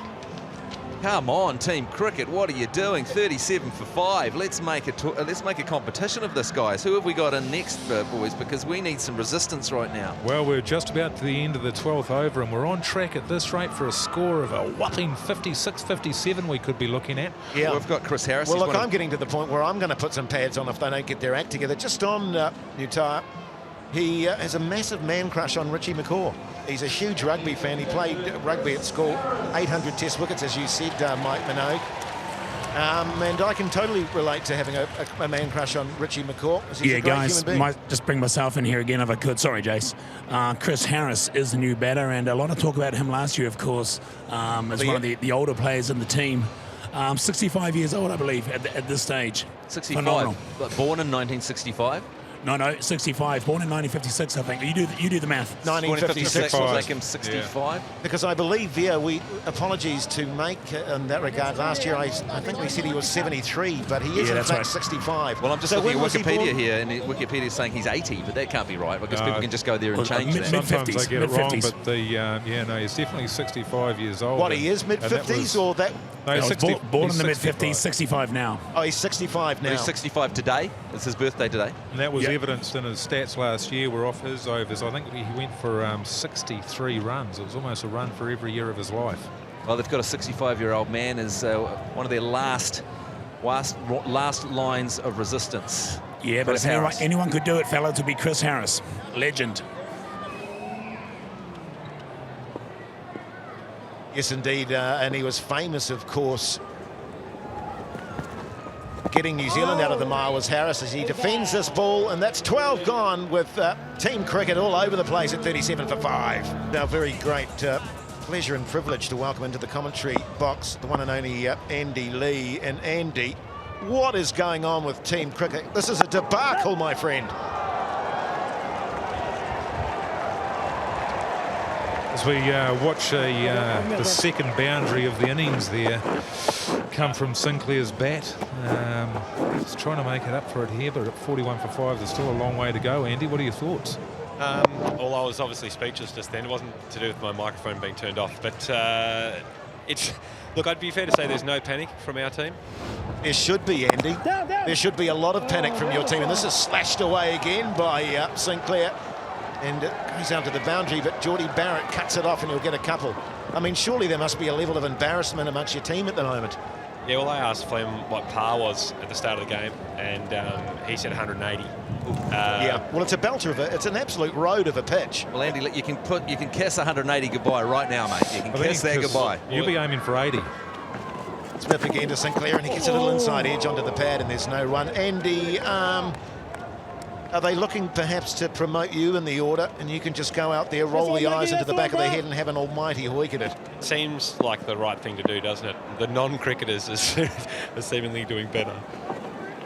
Well, you have to be impressed with Team Rugby's accuracy with the ball. They've really given you guys not much to play with, haven't they? And I'll get another couple of runs here for Sinclair. And how would you describe yourself as a cricketer, Andy? Electric. Yeah, okay. No one else would describe me as that. The thing is, though, we're getting the standard answers from every batter coming out. He's like, oh, the road's no good, the pitch is not great. Par's actually closer to 12. So I think we're just ahead by around about, 20-odd runs, which is good. So there's some demons in the wicket. There's not an illness that's gone through the team. There isn't some kind of bad news that's come through or anything like that. Mustard gas or something in the changing sheds? There was some bad news recently when we were 5 for 46. Smith again to Harris, who whips him out to deep square leg for another single. And I don't know what Harris was doing, because he came out and said, what are we on? And at that time I told him 4 for 28, and he laughed. He goes, no, really, what are we on? I said, no, we're 4 for 28. He said, no, we're not. And then we had to wait to see the screen. And he just turned around and laughed. Said, we actually are 28. Where had he been? Has he not been present at the ground watching his teammates fall? There's a nice bit of keeping by Tonu'u there. Just whips off the stumps. Well, I was actually wondering, Andy, if maybe you guys have got your bats are too heavy, because a lot of the players very late on the shot. Yeah. Very late on the shot. I put a request in for lighter bats. maybe the twitch fibres aren't what they used to be, you know, maybe 5 or 10 years ago, perhaps. And I think not only lighter bats, but probably wider bats. Everyone's getting bowled. If you could get a bat out there that's probably 3 or 4 foot wide, I think that'll do your team massive favours. And longer. A lot of them have just been skittled with the bat going underneath. So, yeah, I think 3 to 5 foot wider and a touch longer, hopefully. Well, it's a disaster for our commentary team if this doesn't make prime time, because this is our big moment. But we want to be hitting into those 7 o'clock hours. There's 6:30s making it to after the news. If this is over too soon, Jason, this is terrible for the commentary team. And you know, this is really our day to shine. Absolutely, Matty, and it'd be terrible to be let down by the cricketers. And projected total at the moment, they continue on at 5 runs per over, 84, Andy, 84. Well, 5 runs and over is looking like hard graft, although the last over was decent. That'd be heroics. You know who's the most excited, guys, is the actual commentary, the normal commentary. I shouldn't say actual, because if you guys get to prime time, obviously their job's gone. And so they want this over very, very quickly. Smithy would be in there. He'd be watching at home, just hoping that this thing gets completely toast. Well, obviously Smithy's a massive fan. He's been on the text. He's a big fan. Been on the text machine. Well, after the last firing in, what a great job we've been doing. He went on the radio just to boys, compliment us after the last Black Clash. It was just endless compliments on the radio. Nothing but support, Andy. And I tell you what, Brad Weber's into the attack here. It's his birthday today, so happy birthday to him. And he will be bowling to Sinclair, who's 8 along to 31 off 41, now 32 off 42. Well, we're about to see birthday boy versus birthday boy, of course, because Chris Harris 65 today, Brad Weber 29, but according to Lee Hart, and I'm not going to question his stats, but he reckons it's Chris Harris's birthday and he's 65 today, Andy Lee. I have never seen a slower delivery. If that was into the wind, it wouldn't have made it. You've obviously never seen Matt Heath bowl then, Andy, to be fair. Just seen Chris Harris on screen there. Big smile, big white chompers he's got there. He's obviously he's got himself a new set for his birthday. They look fantastic. Well, he saved the day for New Zealand so many times, hasn't he, in the past? And now he needs to save the day for Team Cricket. Well, he's a New Zealand hero, Chris Harris. Let's be honest, one of the greats. As this is defended by Harry, back to Weber, and there's no run. Do we have the speed gun on this one? I'm pretty good with my naked eye, and I think that was at about 32k. Yeah, about 32. Now, I believe that Lee is standing by with Sumo. What's up, chaps? Yeah, we just thought we'd come in here, fellas, a bit more colour. I'm just going to chat to Sumo about what's happening. A bit of a recap, if you like, those guys with the ice cream, they left. So I've got nothing on them. But Scotty, basically just grabbed me because you can't find a colour. We were the closest guy here, Scotty, but what a start by rugby. I tell you what, if you're just joining this broadcast, you probably don't know what's happening. How many wickets down? 5 down? It's a lot. And look, I'm just looking at, it's a rather forlorn-looking cricket bench over there at the moment. Fleming still looks very calm and composed. I think that's a standard disposition, though, a very calm and composed man. Nathan McCullum looks like he'd rather be anywhere but here. That's right. We are, of course, here with the Crow Lomu Cup. I was lucky to play sport with both them. You know, in my career, unfortunately, it was rugby with Martin Crowe and it was cricket with John Olomu, but you learn a lot. I'm impressed with these rugby fellas, Scotty, really impressed. You've been looking at Geordie Barrett quite closely. He's been out by you. In fact, he's done a lot of ball chasing recently, but you're just impressed with the whole package there. Well, hell of an arm on him on the outfield. He's hitting those stumps every time. Incredible stuff. Great colour interview, in-house guys, actually. They're 2 colour guys talking to each other in the field. You can't find anyone else to talk to. It's a bit. It's a bit of a circle, isn't it? It's a bit in-house. A phrase that comes to mind. It's a bit of a self-saucer. Can you walk around a bit there, Lee? Well, why don't you come down here and do it yourself? Half-assed is what comes to mind when I think about that. And this is driven by Sinclair down to long off for another single. I mean, we want a bit of colour, but I mean, if you're interviewing our own people, Lee, that's kind of, you're not earning your keep. But I tell you what, 54 for 5 after 14. Welcome back to Mclean Park, bathed in sunlight, as Smith is bowling to Sinclair, who's been there most of the innings, and he drives down to long off for a single. Now, we've got Andy Lee in the comm box with us. Andy, in terms of your own bowling, mate, what are you bringing to the wicket? Slightly slower than Weber, if that's possible. So you're talking like 28, 29k? Yeah, but I bowl a heavy ball. It doesn't matter how fast you bowl, as long as you bowl a heavy ball. It's a heavy ball, yeah. You've got some insights from inside the camp, Andy Lee. Nice. Take it. Well, he scored for 2 here. You're right, Loss. Yeah, Harry's not that happy about it, is he? He's really Just looking to take it easy out there. His hip's not good at the moment. No, it's in terrible shape, actually. Yeah. He did ask if he could have a runner, but that's been eliminated from the Well, he had both international knees game. replaced. Well, that's right. Yeah. Oh, and that's nicely taken by Tonu down the leg side. But, Andy, you've got some inside goss on the team. Yeah, as everyone was scampering to pad up because we were losing kind of one every 2 balls, Jacob Oram came out and asked Flem for his back because it was a bit longer. So they'd heard our word on the longer bats. Oh, and this is cracked away by Harris. Lovely shot over mid-wicket, and they'll get a much-needed boundary. 62 for 5. Well, that's right. We do still have Jacob Oram to come, and he can swing a bat. We certainly can. But we've seen a lot of bat swinging today, haven't we? And the problem has been with the swinging of the bat is that it's been missing the ball. Yes. And then the ball's been hitting the wickets. Absolutely. So anyone can swing a bat. Can you hit a ball? We've talked about that as a group. Been going well. I suggest to you, Andy, that maybe you should have talked to each other about it before the game, as opposed to rather when the game is playing and it's already happened. Lovely feedback, and again, we'll take that on board and talk about that as a group. I'm happy to come in and have a bit of a team chat at half time if the boys are feeling a bit low and down in spirits, mate. I can get you back up for the second innings. I'll ask them about that during that chat with the group. Thanks, mate. As Smith bowls to Harry, who cuts him away to man at deep point, and they'll get another single. And I believe Sumo has the great Bowden Barrett with him. Away you go, Sumo. Thanks, Jace. Yeah, buddy, you've been doing some running, mate. You're puffing. It's like a pre-season out here. Yeah, it's great fun. Happy to do my bit in the field. Bowling one over was good enough for me, so no, it's awesome, mate. What about your brother's start today? That went all right. Oh, so happy with the performance, though. Get on top of them early. Now, is there any nerves at all the fact you guys have still got a bat? I mean, given the scoreboard, it can't be easy out there, so if I get out early, I'm going to use that as an excuse, so that'll be good. Mate, how good's this event? So much fun. Oh, mate, like, we're so happy to be here, and, last year was great, and this year it's so awesome to see all the people in the embankment enjoying the Hawke's Bay sunshine, so hope we can keep it going. It doesn't seem that fair that Team Rugby's dragged nearly into their web. I mean, 800 test wickets, surely that's a joke. Mate, we were trying to face him in the nets, so we couldn't even pick him, so I'm yet to get bat on ball with him, but you can see, I mean, he's a freak. He's the best in the business when it comes to Test cricket. Oh, mate, it's great to see you here. Enjoy, and good luck for the upcoming Super Season 2, buddy. Thanks, mate. Appreciate it. Go well. Yeah, thanks very much, Sumo. And there is that great footage. Go ahead and look on social media at Bowden Barrett facing Murali, and he has a big swipe at the ball, doesn't get within 5 feet of it, and it cleans him out as Webber's back into the attack. I can confirm that Fleming said to Oram, yeah, you can use my bat. And then Oram said, is it any good? And I said, there's not enough data at this stage. Well, that's right. It's a brand new bat, isn't it? Still, it's completely unused.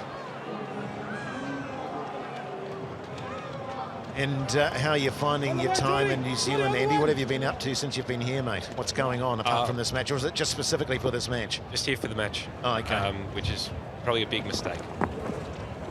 This is slapped by Harris to cover. There's no point. You like your soft cheeses too, don't you, Andy? I was going to say something about that, Andy. You came to our chalet yesterday, and I thought, and don't take this the wrong way, there was too much cheese. There's a certain amount of cheese that you have, and having over half a wedge of brie. Oh, that didn't bounce at all. That was a real 1-2 dirt tracker.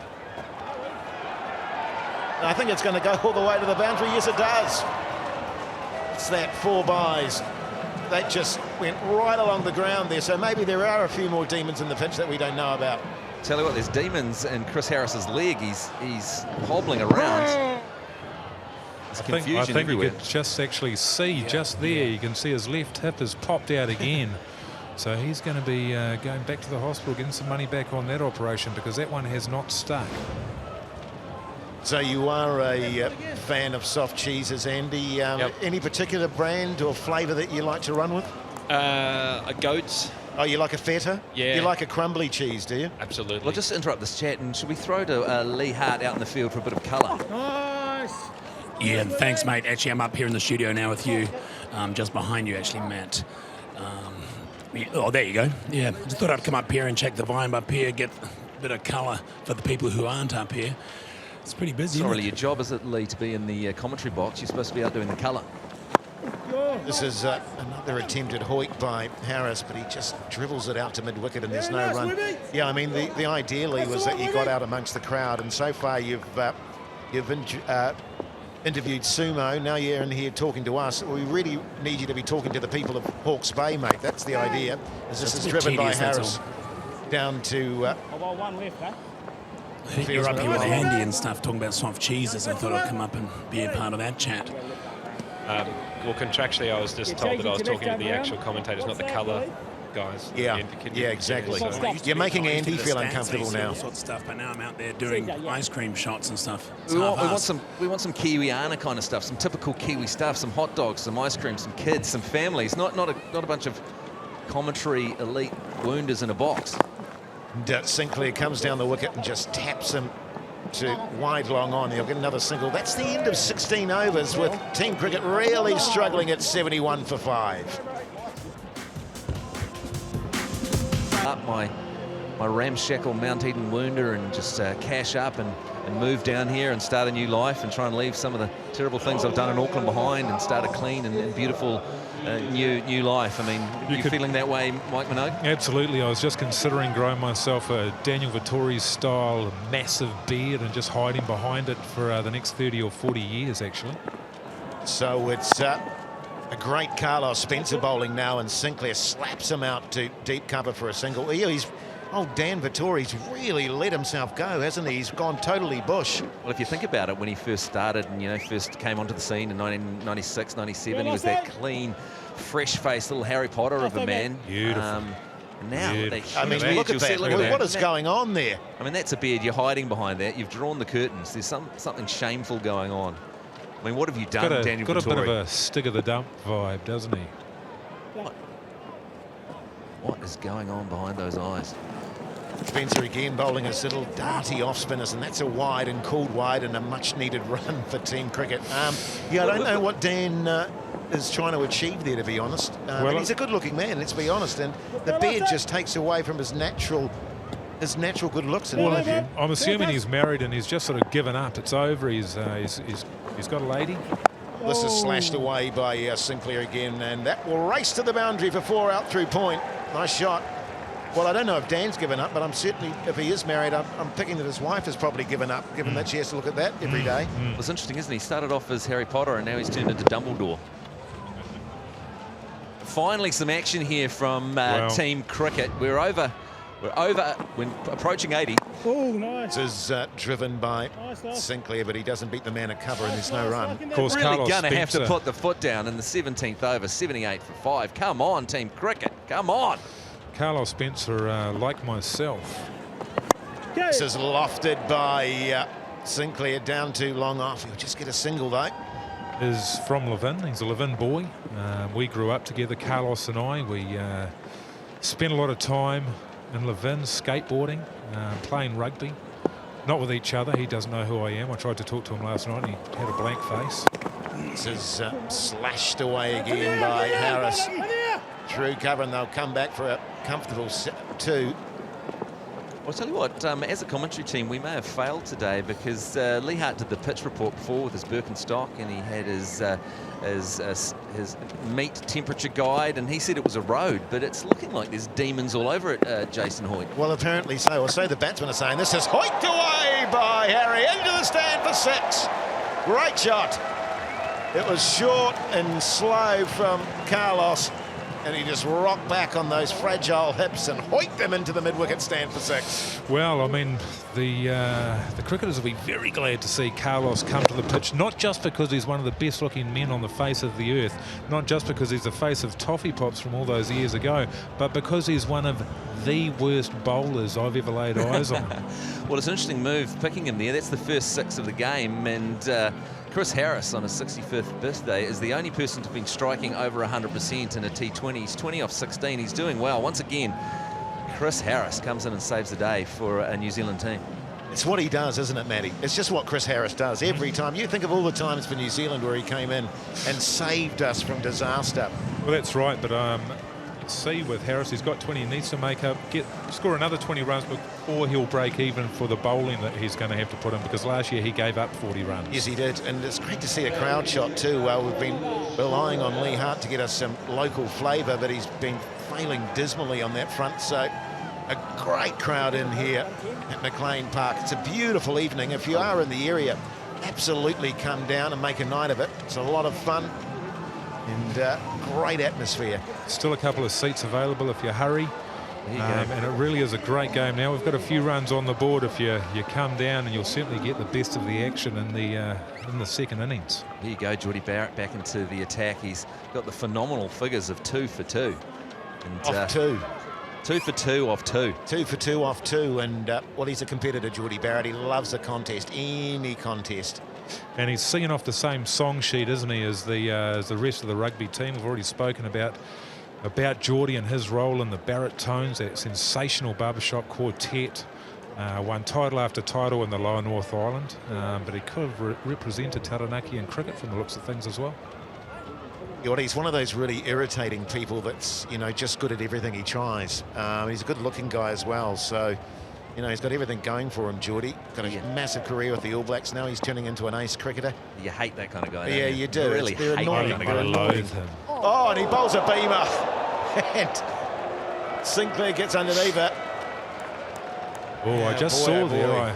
I was just for a moment there, Geordie, that competitive streak he's got in him, as you see a wry smile, which tells you it was 100% deliberate, this beamer. Well, that's the Lee skill of bowling, isn't it? You start with a couple of beamers. No apology for it initially. He makes no apology. You see, he just turns around and he thinks that's what you get, Sinclair. So that, of course, is a free hit, and I believe Lee now is at the spa pool. What have you got for us, mate? Yeah, thanks, guys. You wanted colour. I'm going to give you colour. Check this out. Hot Spring Spa. People in it. Fans. Balls flying everywhere. Come over here. Check it out. I'm going to have a chat with these people in the spa. Don't be shy. Come on in. Enjoying the cricket? Absolutely. Who are you going for? Team Rugby all the way. Team Rugby? Yeah, Team Rugby. Well, it's been a great start for Team Rugby. Bring yourself in here. You going for Team Rugby? No, I'll go for the cricket boys. They lost last year, so bit of a comeback this year.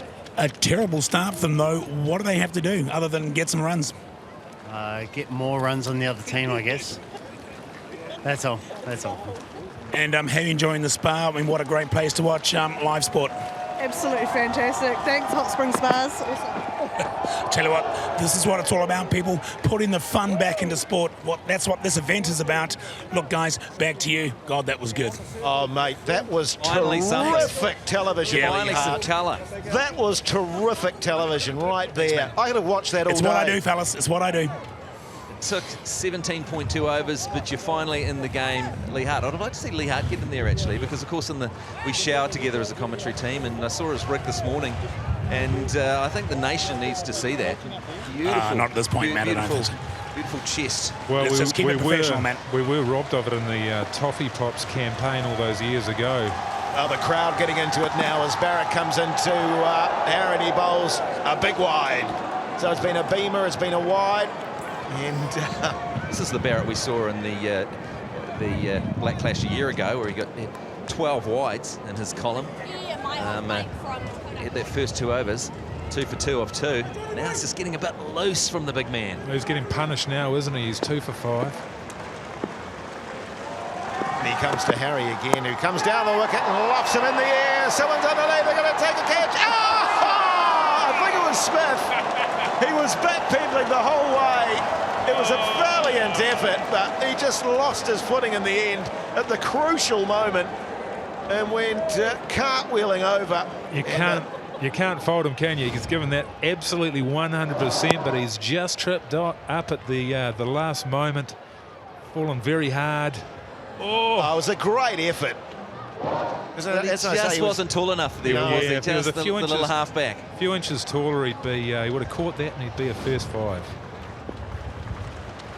So it's beginning to heat up now as Barrett bowls to Harris, who slashes him to cover, and there's no run. Well, things are definitely warming up now, isn't it? It's all go. We've got beamers, we've got wides, we've got diving, sprawling catches with players landing heavily on their backs. We're getting shots of Lee Hart in a spa pool. I mean, some of these things are good, others not so good, but a lot of action. I'll tell you what, with 14 balls to go, Team Cricket are going to get over 100. Oh, and that was just an ungainly swish from Harry, and he makes no contact. Now, I believe Lee Hart is... Yeah, g'day, mate. He's got some young kids with him, Lee. Yeah. What's going on? You wanted colour and that sort of stuff, and look, I've got some kids here. Excited fans, cricket fans, rugby fans. Kids, who are you going for, cricket or rugby? Rugby. She was going... Rugby. She was going for cricket this morning, so she just changes. They do that, they do that. It's a woman thing, I don't want to... I won't go there. Yourself, mate? Rugby. Rugby? Rugby. Well, look, it looks like rugby is the sort of the underdog favourite here, and it's looking pretty good for them. How about a bit of a cheer for your team? Go Team Rugby! Go Team Rugby! Rugby! Choose cricket.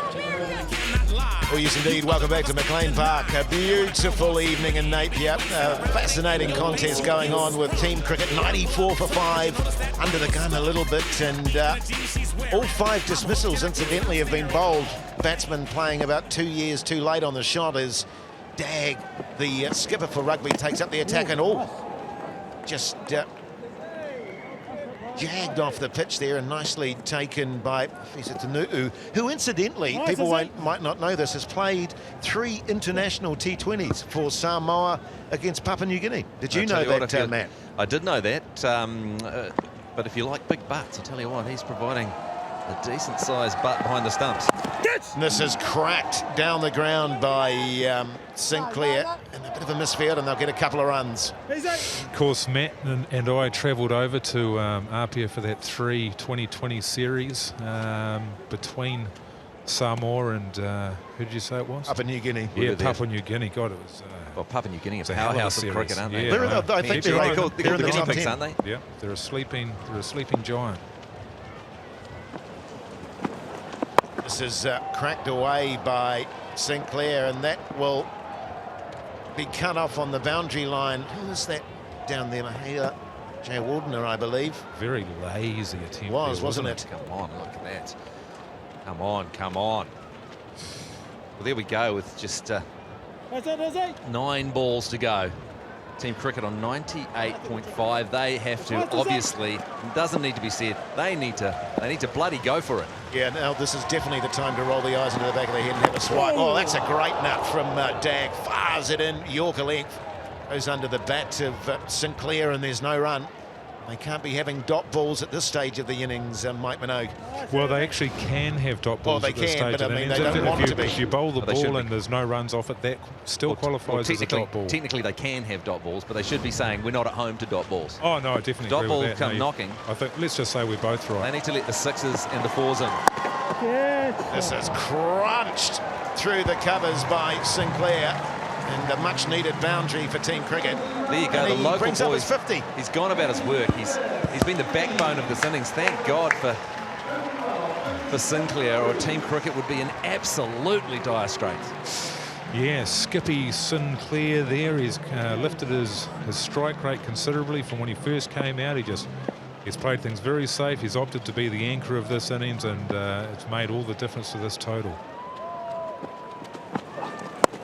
This is swatted by Sinclair down to long on for a single. Who will ever forget his magnificent debut, though, of course, against the West Indies in that magnificent 100 that he struck. Oh, did he? Yes. Oh, I can't remember that. Well, no, I'll tell you what I do remember is I was there the day that he very nearly got his first class century. He was on 99 runs. They needed 4 runs to win, and the bowler from the opposition came in and deliberately bowled 4 wides down the leg side. Yeah, no, you see that's just nasty. To deny a 20-year-old Matt Sinclair his debut ton. Disgusting. Yeah, well, I tell you what, Matt Sinclair actually. But I got a lot of respect for that guy. Actually, even better than what you said there, Jason Hoyt, around his. It was a double 100. He scored 214 on Test debut against the West Indies in 1999. So just back to your point, Jason, when you say who could forget Matt Sinclair's debut ton on debut. That was you. You forgot his double. I actually forgot. Yeah, it was a double. You're right. It was you a remember double the first 100, but not the second 100. Yeah, my bad. Well, he's got 50 here today. And who could forget that time that Matthew Sinclair scored 50 today? Well, I mean, give me a couple of years, I'll forget about it. Yeah, but probably, it's pretty present in my mind right now. It's not emblazoned on my brain, Mike, to be honest. 103 for 5. 1 over to go, 6 balls. And they'll be looking to maybe clear the fence a couple of times in this over at least. Is it too late for a score prediction? What's your score prediction, Matt Heath? Well, I'd like to think they get a couple over the boundary. I'm going to say they're going to look. I'm going to be optimistic. I'm going to say 120. Oh, I'm going to go 118. So it's Geordie Barrett to finish it off, and this is whipped by Sinclair out to wideish mid-wicket area, and he'll get another single. Just the 1 run though. What do you reckon, Jace? You got a score prediction for us? Look, you can't go now. You've got one ball yes, closer. I can. I'm going 134. Great call. Great call. Possible. It is 5 with the amount of sixes. wides that these guys can bowl. A few beamers. Well, it might require Geordie to fire a couple of balls down the leg side that run all the way to the boundary, perhaps. Currently with figures of 2 for 10. He's blown out, hasn't he? Yeah. He was 2 for 2 after 2. He's 2 for 10 after 3.1. Look at him, he's deadly serious, isn't he? There's no mucking around for Geordie Barrett. He's into this big time. He's setting his field. He's pumped up. All right, 5 balls to go. What can the 65-year-old Chris Harris do? That's nicely lofted by Harry. Just chips it into place. Into space, sorry, and get a couple of runs. It's 26 off 22. I think he's the only batsman from team cricket that's actually at a higher than 100 run rate, actually, or strike rate. That's right, and that is with 2 fake hips in place. Given again by Harris down to Hong off, and he'll get another single. They'll need more than that, though. They need more than 1s and 2s, don't they? Skippy he's got to go over the boundary. It's time to roll the eyes back in the head, slash across the line, and let's get this going. Well, going with 3 balls to go. Feels like they could have started a couple of overs ago. They still had Oram up their sleeve. Be disappointed not to see him bat. Yeah, big Jake. But it's a few deliveries left here. Let's see what they can do. Oh, and a little inside edge there from Sinclair onto the pad, and it dribbles out to Gully. Well, in fact, they're saying that's a leg by. I was pretty sure he got a little bit of bat on that one, but there you go. Still only 1 run for team cricket. As we saw Billy Bowden go through his aerobics routine there, he's obviously still live at the crease. Is he fully retired? No, I don't think he is actually. He's not fully 100% retired. I can see him out there umpiring. Well, this is a wide down the leg side, and they'll run it as well. So it'll be a couple of runs. And in fact, he is retired, I believe. I think last year was his last season. What's he doing out there?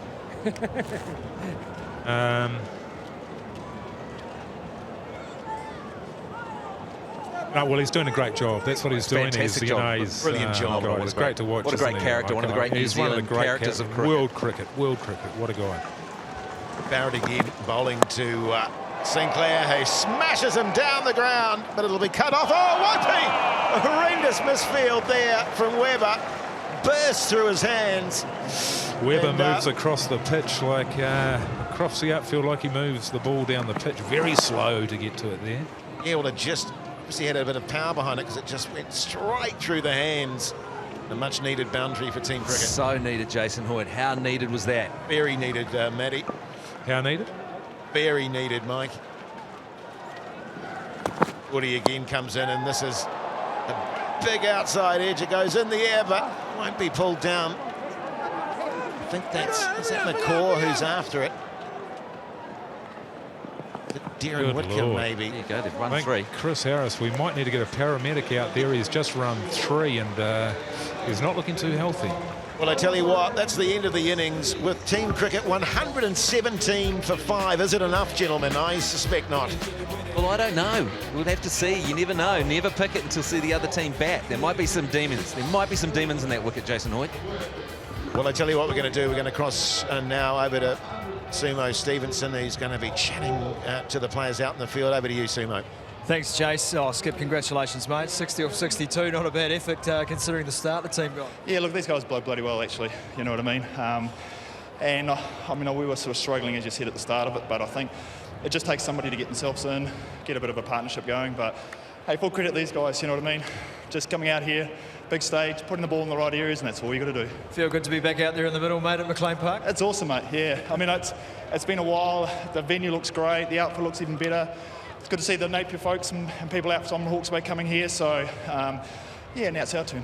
Well, you've got a total, mate, on the board. That's the first job done. So now 20 overs to see if you can knock these guys out of the park. I'm sure some of the bowlers in your team might have some revenge on the mind. Yeah, I think they'll be licking their lips with this bowling effort, I think so. But it wasn't easy, and look, full credit to these guys. They bowled really, really well, so hopefully we can back it up. Was it tough out there, mate, the pitch tough? Yeah, it was. It was a little bit too paced. Ball wasn't quite coming on, but in all fairness, they actually put the ball in the right area. You know, typically on this ground here, if you're bowling short, you go a long way here. So, but I thought they bowled really well and bowled to their conditions.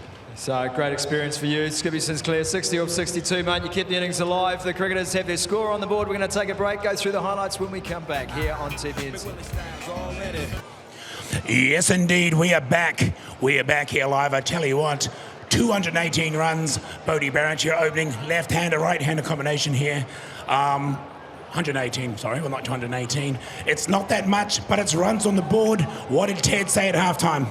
Ted didn't say much. He was having dinner in the downstairs room, and Izzy didn't say much. He's having a power nap on the physio table, so we're out here on our own. Yeah, you're on your own, all right.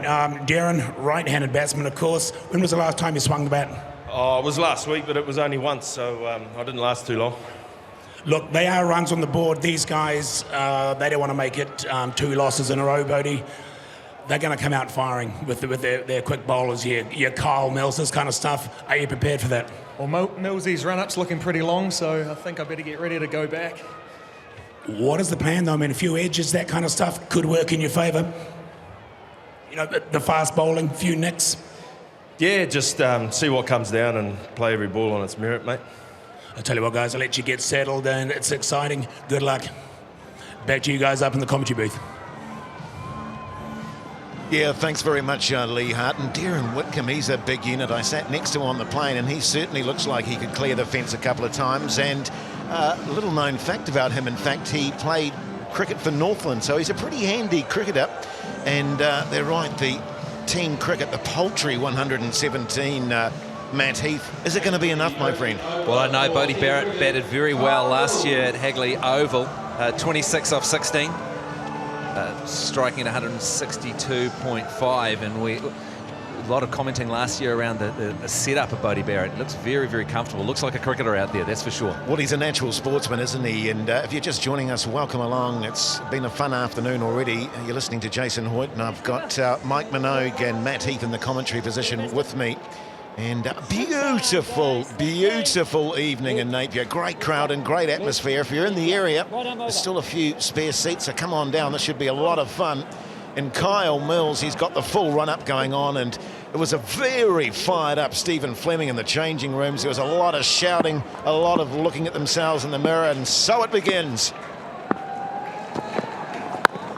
Oh, and an elegant-looking forward defensive stroke from Darren Whitcomb. He certainly looks like he can hold a bat, Mike Minogue. He certainly can. He's a big unit, very strong man. And just getting back to your point there about Stephen Fleming, I don't know how I'd go in the dressing rooms there, taking advice from somebody who got absolutely clean bowled by a rugby player.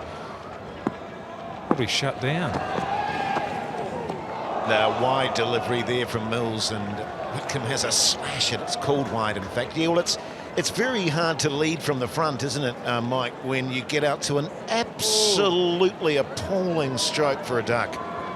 Completely agree, and even the 3 deliveries prior to that, he looked terrible, didn't he? Hard to believe that he is one of our all-time great batsmen, but indeed he is, and you can't take the shine off that, but he did his best to. Oh, and that's nicely played again by Whitcomb. Looks a good player, actually. He's looking a little more solid than the cricketers did earlier on, Matt Heath. Well, absolutely, Jason Hoyt. Do you think it is demons in the wicket, or do you think the team cricket had a bad day? Look at these. Look at this. Fleming bowled Barrett. Astle bowled Dag. Ronke bowled Barrett. Marshall bowled Spice. Elliott bowled Muralitharan. Bowled. That says something to me. It certainly does. This is just darting down the leg side and gets a pad on it, does Whitcomb, and there's no run. Well, there was a lot of talk before the game today, wasn't there, from the cricketers that they wanted revenge for Hagley Oval last year, and that they wanted to reaffirm their status as top dogs in the cricket genre. And so far it's actually been Team Rugby that's come out hot and put all the pressure on them.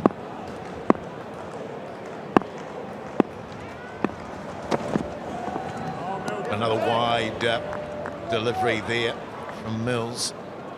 Well, absolutely. It was only Matt Sinclair and Chris Harris that scored any runs. The only two to get over single digits. Them and extras. 60, 27 and 16. Yeah, well, there was a point actually where I thought extras are going to be the highest score. I talked about my team once making 18 and being bowled out for 18, and 14 of which were extras, buys. So it would have been 4 all out had it not been for the extras. And this is nicely tucked away by Whitcomb. Down to fine leg, and a bit of a stumble by the fieldsman, Skippy, I think it was. And he fires it back. He might have even pulled a hammy too. There is that concern, of course, with a lot of these players, you know, that the old hamstrings aren't as flexible as they once were. The limbs aren't as limber, as it were, and there's the real potential for some physical carnage out there, Mike Minogue. Yeah, well, they're doing Skippy a few favours by replaying that graceful display in the outfield there 4 or 5 times. He'll be pretty excited to look back on his highlights. Batting was good, but so far he's got a bit to make up in the field. So the great Bodie Barrett's going to be facing his first delivery from Mills. He looks a little anxious, has a bit of a dash outside the off stump, through to the keeper, no run. So first over done and dusted, 2 on the board.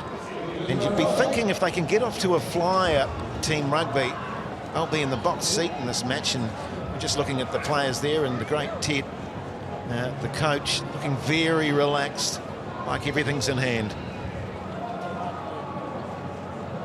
I think he might still be thinking about our cheese evening last night. It looked like he was just daydreaming about some of those wonderful soft cheeses we're indulging in last night.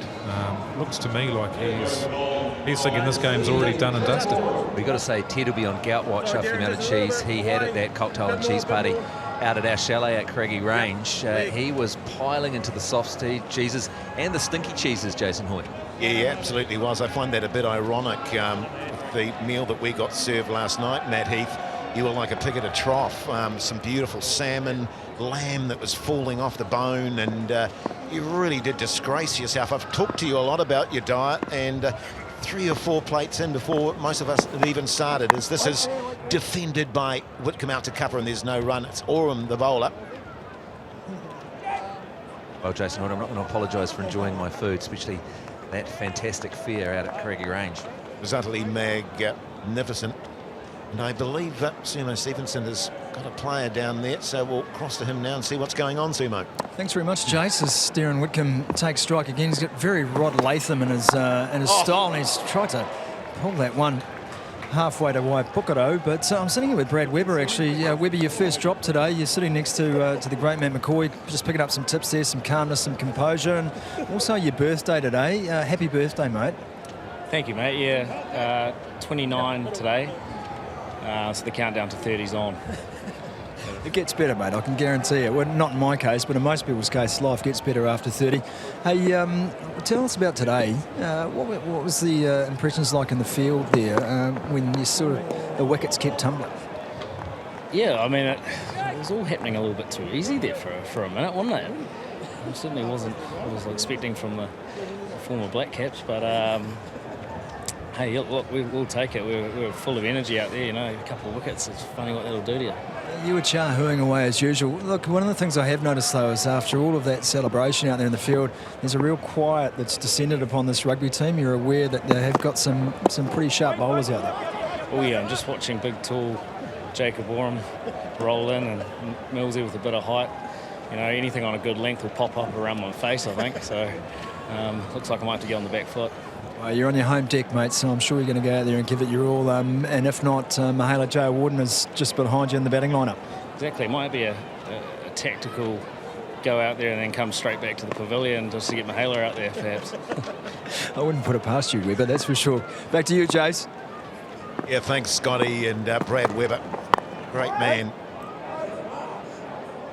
And here's, of course, Joe Warden, one of the great Sri Lankan batsmen. Wouldn't be a bad idea, actually, maybe having a bit of a heave and getting him out there early, chaps. Can't be a bad idea, can it? It feels like there's a real calm here. We're just waiting for something to break, something to happen. As long as it's not a hip or a knee, that's all I care about. And that's big edge from Whitcomb. And he turns immediately at the crease and walks off forlornly. And a lovely bit of bowling from the great Jacob Oram. Just swinging in the air and moving away. And Whitcomb had a bit of a dart at it. Big, thick outside edge and through to Ronke, the keeper. And he's on his way. Vital breakthrough for team cricket. Just saying, we were waiting for something to happen, and very next ball, there it is. It's Darren Whitcomb having a slash, really. Well, just planted a ball that he didn't really need to. So he'll be disappointed with that. But now we see Weber come into the crease, and let's see what he's made of. He's probably, we've just had a look at the stats there, and he's 4'11". So. Oh, Dubsy, well, you've had 1-1-1 in your last 3 innings, mate, so at least you're consistent. Yeah, very consistent, mate. I'm all about that. Mate, how good was it, though, just being out there facing those guys? Yeah, it's good, mate. They're international cricketers, and yeah, so it felt good too. So you look sharp out there, actually. You look very elegant. I don't know if I've ever been sharp, mate.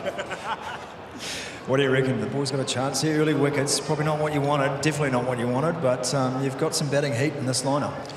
Yeah, well, I think we've got time. We just don't need to rush it and play straight, and don't go for wide on-length deliveries. You just wanted to sit down, didn't you? Welcome back to Mclean Park, where it's a beautiful evening.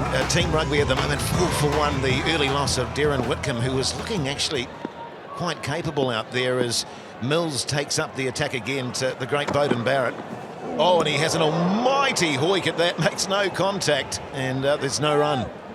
Well, everyone was saying early wickets, early wickets, early wickets. If you're going to defend 117, you need early wickets. They've got one. They need a couple more to really get back in the game. Team cricket. If you're just joining us, we've got Lee Hart as part of the commentary team as well. He's just been walking around the crowd, getting a bit of colour. Unfortunately, he's been doing a bit of a half-assed job of that. And so far, he's interviewed us, he's interviewed Scotty, and not many of the locals. So I think I just saw him walking into the bar, which is never a good sign, as this is slashed away in the air by Barrett, but it'll race to the boundary for 4. Lovely shot. It was like a forehand smash, that one, and made a good contact. And away they go, Team Rugby. Well, I think it took Team Cricket about 11 overs before they got their first boundary, so Team Rugby already beating them in that department as well. Well, they just look like they've got more intent already, don't they? They were a bit strangely sedate, the cricketers, when they were batting, as Mills comes in again, bowling to Bodie. Oh, and this is hiked away in the air. He tees off, and I think it's gone all the way. What a shot from Bodie. He just rocked back on the crease and pumped it over mid-wicket for 6. Yeah, I might bring myself in there, fellas. That's 6 coming right over my head. That's what we're here for, that kind of action. I'll be bringing you colour very shortly. Don't have any colour out there right now. There's nothing you can turn around. You can't see a little kid with an ice cream, anything like that. Hot dog, some Kiwiana or anything out there at all, Lee? I might head. Look, I'm here with Andy Lee, actually. Andy on the outfield. First 6 of this innings, not a bad one. It was pretty good, wasn't it? I'm glad I wasn't here at that time because the pressure would have really been on. But you do that thing where you just over the rope, then step over, jump in the air, go back infield, catch. It's just simple. Yeah, that's what they do nowadays. You're looking good out there, by the way. You're looking fit, and I'm looking forward to seeing you roll the arm over. Yeah, I'm more worried about throwing my arm out, so hopefully the ball doesn't come to me. Oh, well, let's hope that doesn't happen. Good on you, mate. Bodie's just absolutely teeing off at the moment. He gets a big, thick outside edge, and it falls behind the keeper, and they'll get a couple of runs. And he's showing some real intent as Beauden Barrett. And what is that? 12 off the last 3 deliveries. This is more T20 like. Well, I like it, isn't he? He's not going to die trying. He's just having a massive hoik, trying to get some runs on the board. It's beautiful to watch. It's exciting for the crowd here, and you go for it, Bodie. Well, this is what the public have come to see as the sun bursts through the clouds, and Mclean Park bathed in light. Great atmosphere it is too. Come on down if you're in the area. Mills bowling to Barrett again, who gets a bit of inside edge to this delivery, and it dribbles backward of square for a single.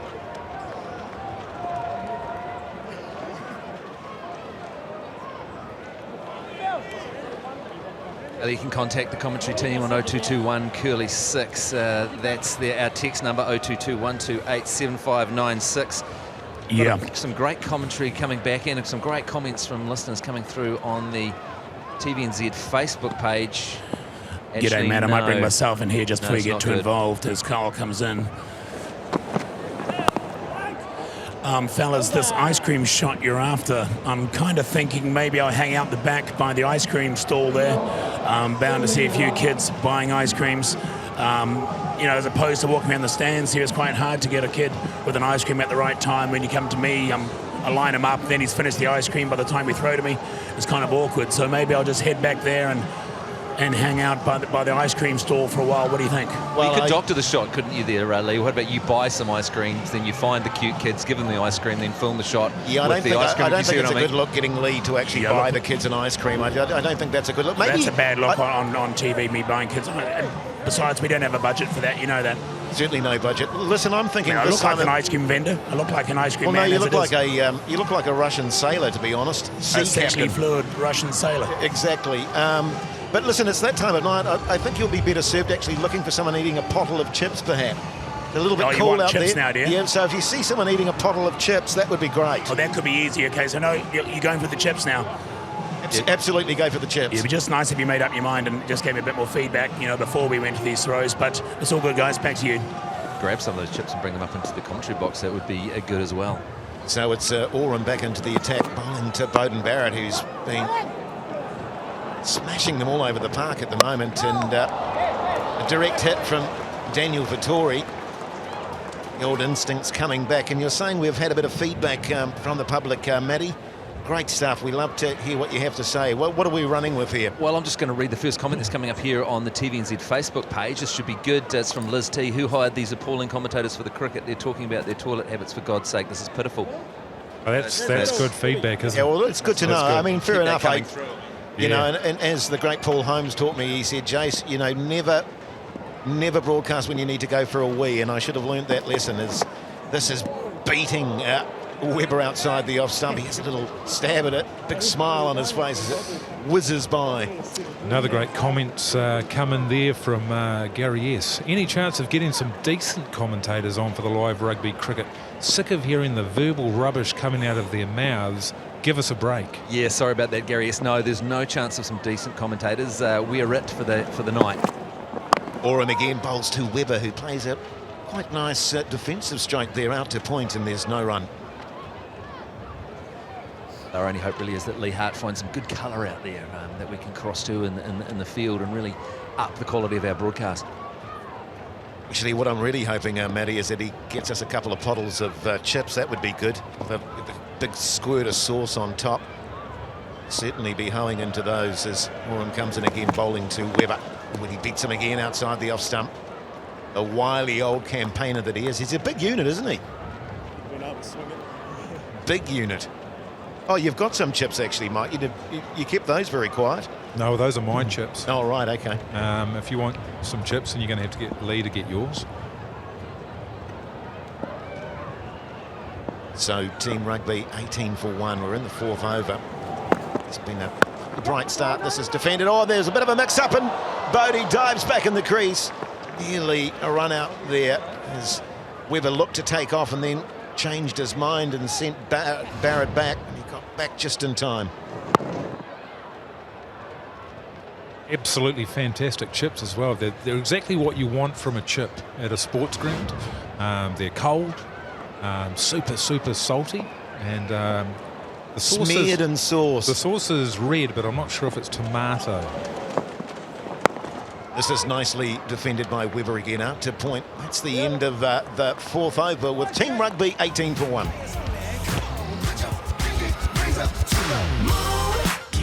Yes, indeed, hot spring spas, just the thing to relax after a hard day, and certainly wouldn't mind jumping into a spa right now.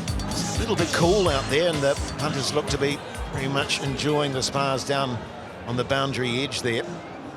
Well, it's good to see Grant Elliott coming into the attacks. It's a great move by New Zealand Cricket. He'll put some pressure on these batsmen.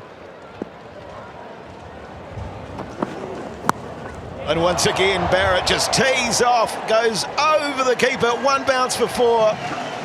And he's just throwing the willow at it, is Beauden Barrett, making some good contacts as well. A bit of a smile and a laugh. Didn't really get hold of that one, but it's four nonetheless. Great pressure there, Matt Heath. You're absolutely right there. Very first ball smashed to the boundary for four. And just like every bowler before him, they're just in a bit of a pasting, aren't they? Well, he's showing intent, isn't he? And that's what you've got to do in T20. There's no time to really muck around. And he's bowled him! The wily, hairy jab, bowls a slower delivery, and Barrett was through the shot. Cannons into the leg stump, and he's on his way for a bright 18 off 11 balls. So what we're saying there, Mike Minogue, I said that it was a great move, bring Grant Elliott, the hairy jab in. He put some pressure on the batsman, and then what has happened there? He's taken a wicket there, Mike Minogue. Yeah, you're absolutely right. They're allowed to take that back. I think that that first slog from Beauden Barrett there was an absolute fluke. And then the genius, the wiliness there of the jab's been incredible. Mahela Joe Wooden, welcome to Mclean Park. What a pleasure to have someone of your stature here, buddy. I don't think this will be the most challenging lineup you've faced in your career, would it? Nah, this is always going to be a challenge out there.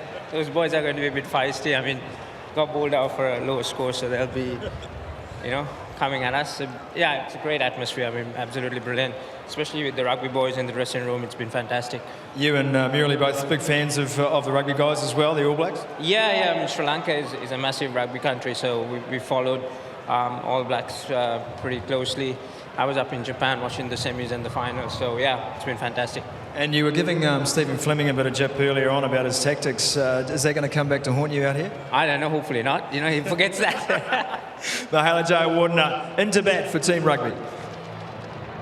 Yeah, one of the greats of Sri Lankan cricket, of course. A test top score of 374 versus South Africa. Scored 141 versus New Zealand, of course, at this very park. And a beautiful batsman to watch. And you can imagine that Team Rugby will be leaning heavily on his expertise, that's for sure. Yeah, well, you'd be mad not to. He's a phenomenal player, a legend not just of Sri Lankan cricket, but indeed world cricket. And I'm expecting he could probably wrap this up inside 3 overs. Well, going from legends of the game to legends of providing colour around Mclean Park. And I understand Lee Hart, you're by a hot dog stand.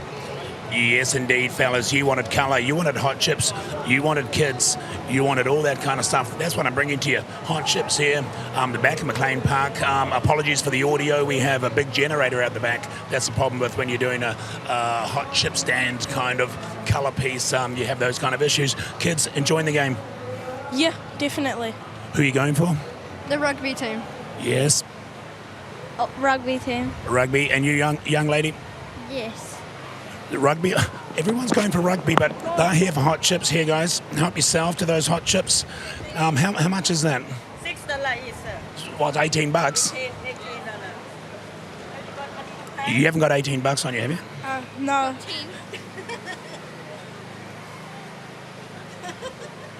Well, I'll tell you what, I can look into the money kitty up here, Lee, if you need us to cover you, mate. We don't have a big budget for this if the kids are a bit strapped for cash. Yeah, I can't be travelling around doing colour pieces without some sort of budget. You want ice cream shots, you want chip shots. I'm on my own out here, guys.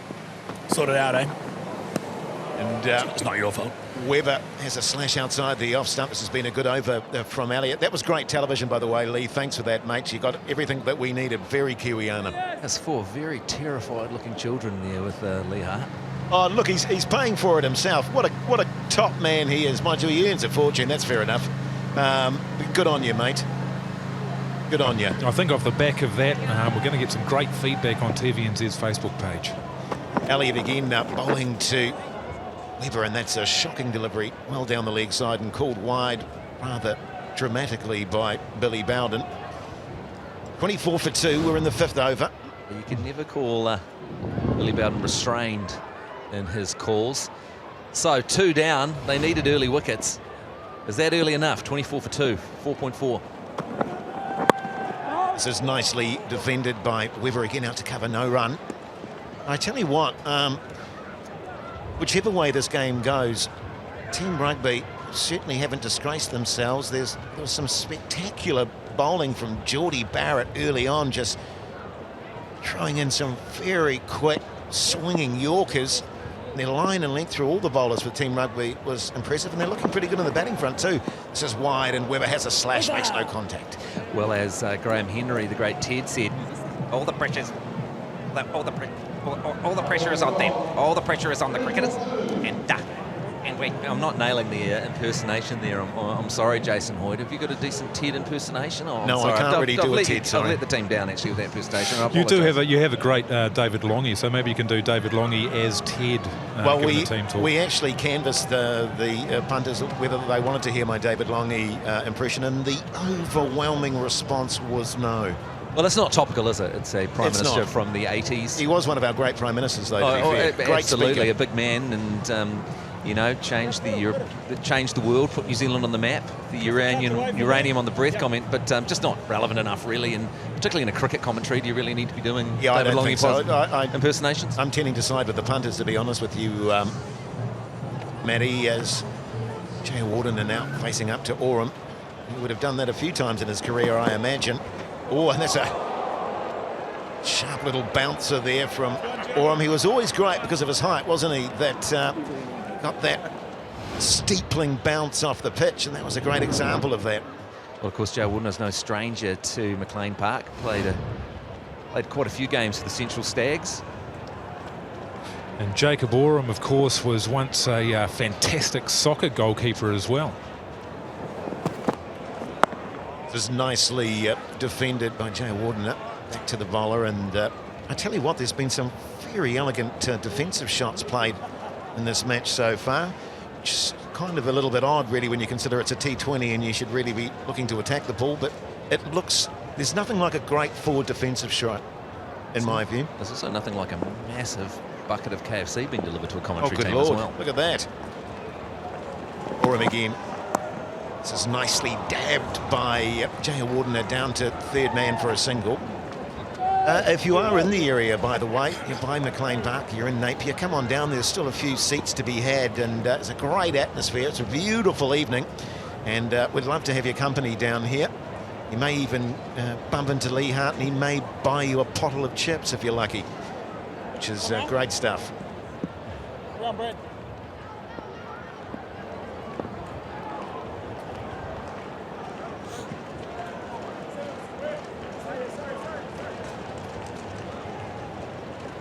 Your adjustments to the field here. Stephen Fleming, of course, one of the great skippers, great tactical mind that he had. And he's going to have to pull out all the tricks to turn the cricket team's fortunes around. A big appeal for LBW from Oram. There's a slight hint of maybe an inside edge there, maybe just striking him outside the line, and not out, says the umpire. There was arguably 3 plum LBWs in Team Rugby's innings that weren't given, so who knows, what does it take to get an LB in this game? I think it has to bypass the pads and hit the wickets. It's the only way you're going to get that. Yeah. I think it just hit him outside the line there. That's why he wasn't given. But he's bowling well, as Oram certainly hasn't lost the ability, that's for sure. And Weber looking slightly terrified as he tees off now and hoiks it over mid-on. And he'll get a couple of runs. Didn't really connect with it, and it just sort of lobbed over Skippy Sinclair at mid-on, and they'll get another couple of runs, but certainly showing some intent.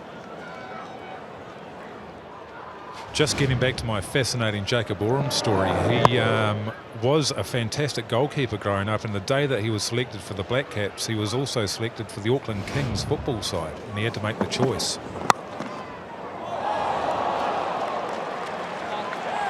Oh, and that's out. What a brilliant catch. Who is it? The Komodo Dragon, Nathan McCullum there, just diving forward. They're going to check it. I thought that was a bump ball initially, but it was a slashing drive and tumbling catch at cover. Absolutely magnificent catch. Nathan McCullum, of course, the McCullum brothers, always good in the field, and it was just literally inches off the ground.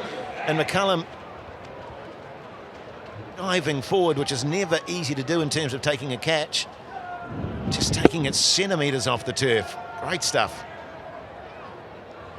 Just going upstairs to check that, and I assume upstairs is not us. We're upstairs. Are we supposed to be checking this? Are we supposed to be signing this off? Or I don't think is that there was another part of upstairs? I don't think that was part of our contract, actually, Matty. I think there's the third umpire's actually next door there. Right, okay, so they're just going through the motion here.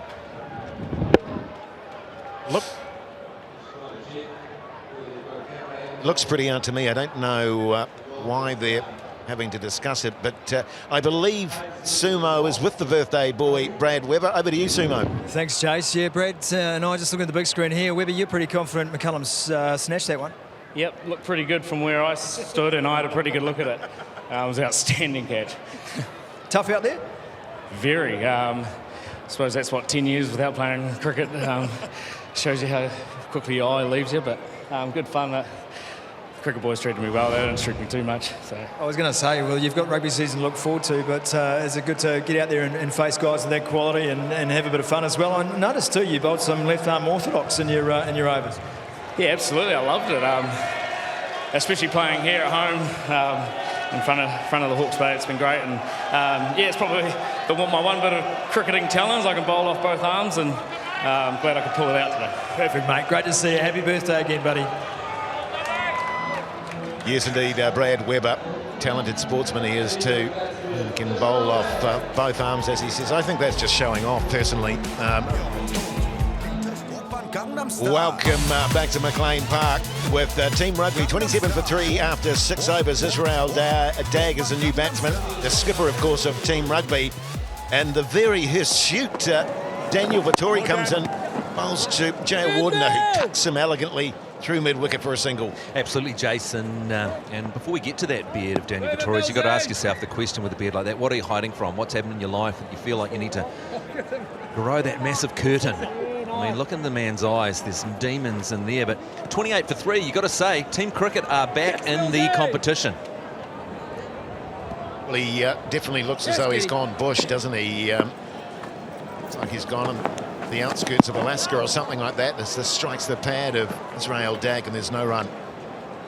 Well, Daniel Vittori, if he's not taking wickets, he'll dry up the runs and put some pressure on Team Rugby.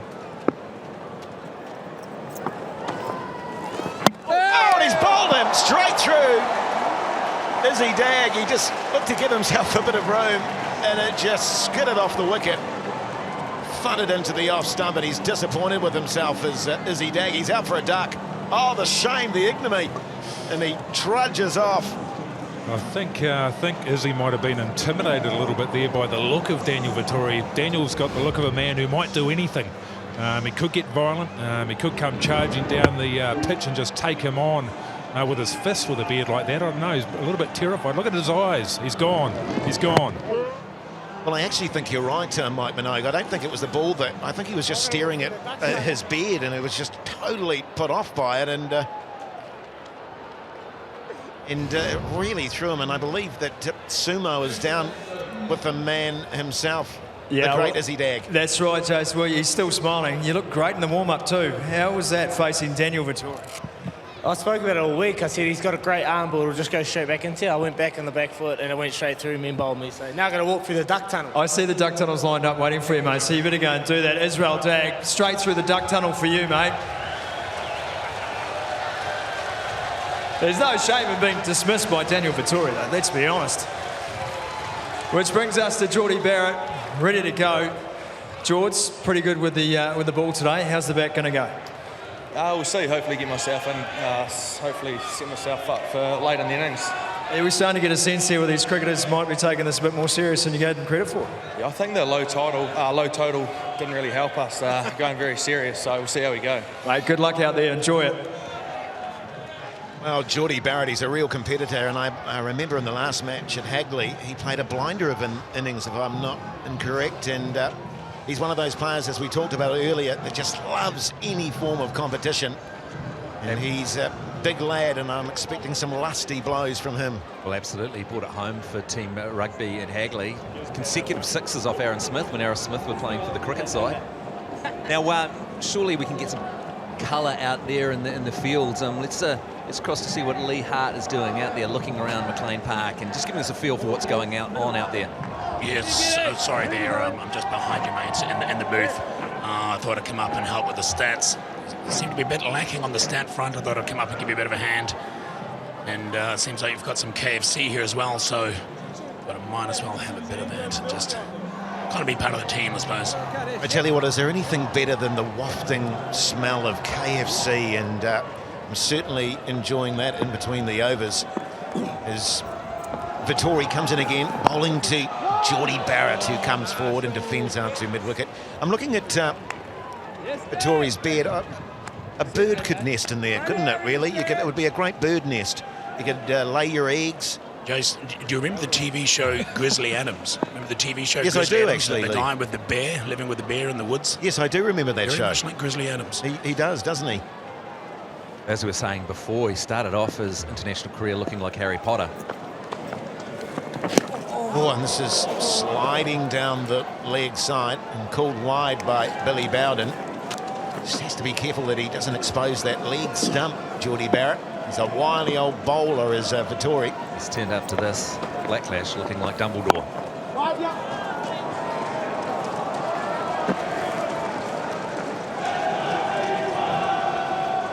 And you can hear the crowd now. In good voice. Great atmosphere here. Just going back to the cricketers' batting innings there, Jace. They left too many batters in the shed, do you think?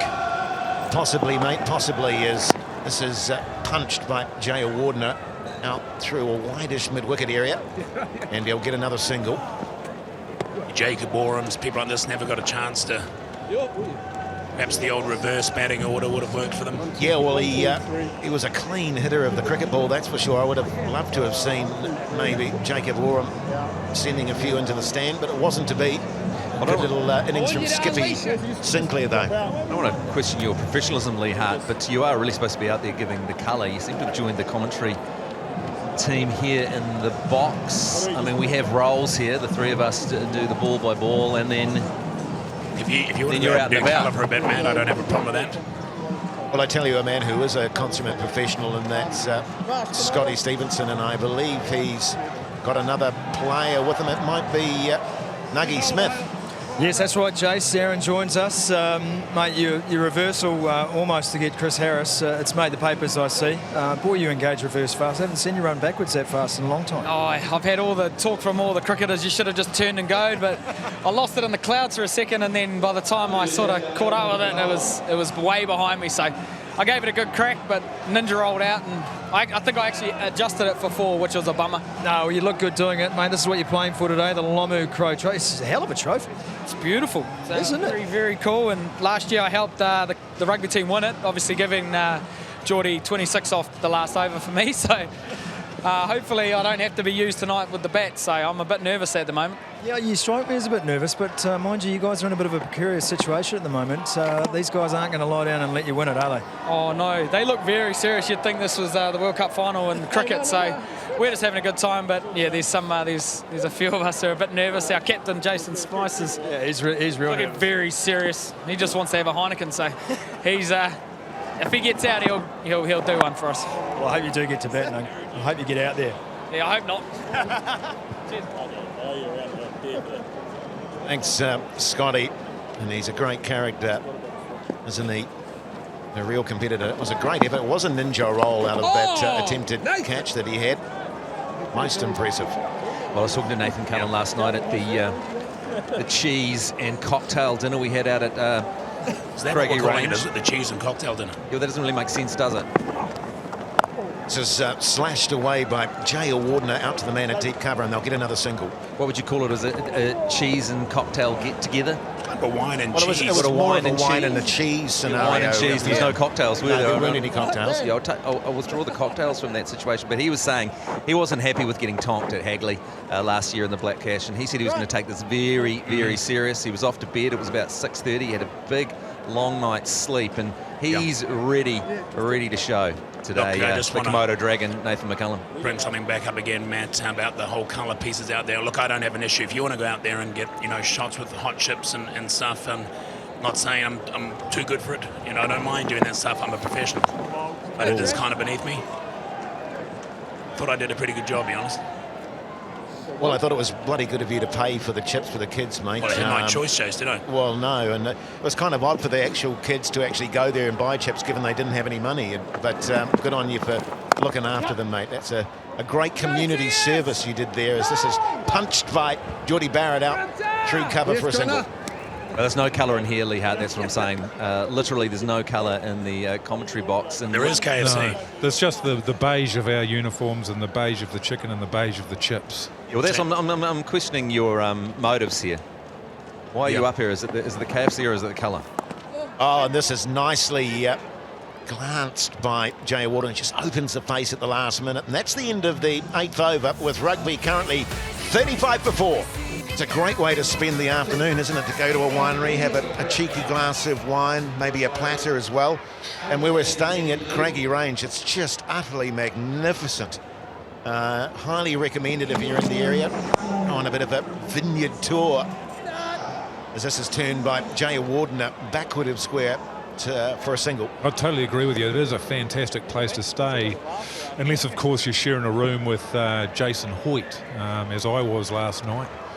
We went to bed quite early, didn't we, Jace? We did, mate, being the professionals we'd go in, and I asked you if you were a snorer. It's my first time cohabitating with you on the road. Why? Can I just say, before you get into this, Mike, Andy Lee is bowling, and he got a rather fluid, nice-looking action, doesn't he? Absolutely. Andy Lee of Hamish and Andy fame, the superstar of Australian radio and TV. I mean, is it just the fact that all Australians can play a decent amount of cricket? Oh, he just handed the umpire a bit of sandpaper that just happened to be floating in his pocket. Nice touch from him. He's a tall figure as well. He can get a bit of bounce off the wicket. This is nicely played by Barrett, who goes back in the crease and just pushes him out through cover for a single. And I asked you if you were a snorer, and you looked me dead in the eye and you said, mate, I've never snored a night in my life. And I thought, well, thank God, because I need my Z's before a big day like this. You've just had a young baby, haven't you? So you're a bit short on the sleep. Yeah, well, that's right. And I take this job seriously. And, of course, as soon as your head hit the pillow... Nicely cut away by Jay Warden, but he doesn't beat the man at a backward point position. No run. A booming and erratic snore emanated from your side of the bedroom in your single bed there, and immediately I thought, well, this is going to be tricky. So I picked up my blanket and I went out to the couch and I tried to get some sleep there. 5 o'clock, the sun came up. Oh, and this is nicely played by Jay Warden. It just opens the face and glides it down to third man. Well, can I just say before you go further there, Mike Minogue, I think it's very strange for a man in his late 30s to still have a blankie. You know, that's the sort of thing you got to get rid of when you're like 2 or 3 years old. And the fact that you have your own blankie, you know, it's a little bit disturbing, mate, to be honest. Well, look, mate, it's whatever helps me feel at home on the road. So I do bring my own blanket with me. But then I'm out there, I'm on the couch, the sun comes up, and I thought, well, now I can't sleep because of the light, so I might go back and get in my own bed. I'm concerned that this commentary is descending into petty infighting. Well, you know, I just want to give the listeners, the viewers, an insight into commentary life. And anyway, I go back into the room thinking, you know, by now, Jay, surely he's got all his snoring out of the way. And I go back in there, and Jace, you were in my bed. Yeah, well, I saw that you'd moved out, and I was feeling a little cool, so I knew it would be nice and warm in there, and you'd left your blankie behind as well. And could I just bring us back to the cricket? Could I just say that was a tidy over by Andy Lee of Hamish and Andy fame. It was a great over. Just the 3 off it. You've got to say there's a bit of scoreboard pressure coming on Team Rugby at the moment. 38 for 4. Coming into the 10th over. Well, after 8 overs, Team Cricket, of course, were 26 for 3, and they were going at a very sedate pace. So they were a little ahead on that account. And with Jay Warden there, you'd think they're in with a good show as he slashes this away through cover for a single. You would say, however, that the rugby tail is longer than the cricket tail, you've got to say. I mean, one more wicket and we're well in the rugby tail. Cullen again bowls to Barrett. He gives himself a bit of room and cracks at the cover, no run. I'd have to say it feels like J.A. Wardener's playing possum a little bit, doesn't it? He's just pushing things around the ground, but it feels like he could smash it for 6 at any moment. You got Spice, Spencer, Tanu, Smith and McCaw to come. We have to hope that Carlos Spencer bats a little bit better than he bowls. He got smashed for 16 off his one and only over. So McCullum bowling nicely to Barrett, who tries to just dab this away, makes no contact, and there's no run. Jason Hoyt, where would you say this match is sitting at the moment? Is Well, it advantage? Is it advantage team cricket yet? Possibly, I would suggest so. Maybe 60-40 in cricket's favour as Barrett again tries to slash him away, and there's no run. Well, 117 certainly looking like a better total than when we first thought after the cricket innings. And a ball is defended by Barrett out to cover, and they'll come through for a quick single. Of course, remember that they're all playing tonight for the Lomu Crow Trophy, and Jonah Lomu, one of the very best in the game, one of the greats. Yes, shots of Martin Crowe. What a career he had in the Lomu Crow Trophy on the line at the moment. The rugby team 40 for 4. They are chasing 118. Graham Henry's just been out to dispense some wisdom to J.A. Wardener and Barrett, who are at the crease. And Lee Hart is in the middle as well. He's standing alongside Dan Vittori. Yeah, thanks, mate. Dan, you and I go back a long way. Played a lot of cricket together back in the day, of course. But that's a long time ago now. It's the first time we've met. I didn't actually mean we'd played together. It was just we played about the same time, the same era, I suppose. We never actually played each other, but enough about... A little bit older, yeah. But enough about me. The Bears looking good. Do you think that came into play with that amazing wicket with Izzy Dag? Well, it has been talked about a lot, so maybe people staring at it. Yeah, so I think played a huge part in the wicket. Rather than watching the ball out of your hand, he was captivated by the beard. I think captivated is the right word. It's been a talking point, so I'm glad I've done it. Well, it's a key wicket. It's a key wicket, of course. How are you feeling out there? How's the body? How does it feel to be rolling the arm over like that? It's actually a lot of fun. I think the game got real serious real quick because we played so badly at the start, and now it's a really good game on our hands. Mahala's the key. Okay, mate, can you do it? You're chasing down, 118 is what you're trying to defend. More wickets, I suppose. That's all you need. I think if we get Mahala on this wicket, we've got a good chance, but it should be a good game. Okay, mate, leave you to it. Good luck. Back to you guys. Yeah, thanks very much, Lee. And you would suggest that J.A. Wardener was the key to the rugby team's success. Such a classy player, and it was so good, wasn't it? Of course, we're playing for the Lomu Crow Trophy, and both outstanding sportsmen. It's so great to see that old footage of Jonah Lomu always busting the tackle, or 3 or 4 players hanging off him as he dived over the try line, Mike Minogue. That's right. I remember seeing Jonah Lomu play against the Horowhenua when I was an 18-year-old, and seeing also an 18-year-old Jonah Lomu walking up the sideline and just seeing the ripples crash up his thigh muscles as he walked along. It was something to behold, because I'm quite like you, Jason Hoyt, in the thigh department. I've got 0 muscles at all. It's a nice delivery from Lee and defended by Barrett. Well, he really was a magnificent athlete. And just how, intimidating would it be knowing that you're going to face him? You know what I mean? With him running full steam at you down the wing. Yes. I'd just roll over and hope that he tripped over me, I'd be feigning a hamstring injury pretty quickly, I think. Lee bowling to Barrett again. Oh, and he just smashes this! Over mid-wicket for 6. What a sweet shot. Oh, Geordie Barrett. And look at the arrogance of the man. He's just shoulders back, the chest is puffed out. Well, he's an All Black. Absolutely murdered that to the boundary. He's an All Black. He's not going to get dictated terms by a TV star, a TV and radio star from Australia. He's just owned Andy Lee there. Oh, that was some shot. And he comes again. And this is a full toss. A slow full toss, and he miscues this slightly, and it just one bounce out to Hamish Marshall at deep mid-wicket. And of course, Martin Crowe, another of our greats. And I had the real good fortune and pleasure of, when I was umpiring, of having a few chats with Martin Crowe, and no one knew cricket like he did, and it was something I'll always value. He was absolutely one of our greats, so elegant, so good to watch, and honouring these two men, it's great stuff. And this is just hoiked away! Jay Wardner swivels at the crease and pumps him down to fine leg, one bounce for 4. Well, it looks like that chat that Sir Graham Henry has had with the team in the drinks break has really done the trick, because these guys are putting their foot down on the accelerator and really smashing it to all corners. Well, it's certainly helping that Andy Lee from Hamish and Andy Fame is just serving them up on a platter to be smashed. Well, he's an inspiring coach, isn't he, Ted? He can really get the best out of players, and he obviously felt they were beginning to get a bit behind the 8 ball, so he's said to Jay Wardner, mate, you're the class act here, get on with it, take this guy apart. Short and punched out to cover him, there's no run. You do have a TV star bowling to one of Sri Lankan's greatest ever batsmen. As we were saying before, 374 is his highest test score against South Africa. I think that was 2006. The wine and cheese. Andy Lee was saying he hadn't played cricket in 10 years. Looks like he's never played. Well, I don't know about that, Mike. Actually, I quite like his action. It's very smooth and fluid. He's obviously a tall guy, gets a bit of bounce off the wicket.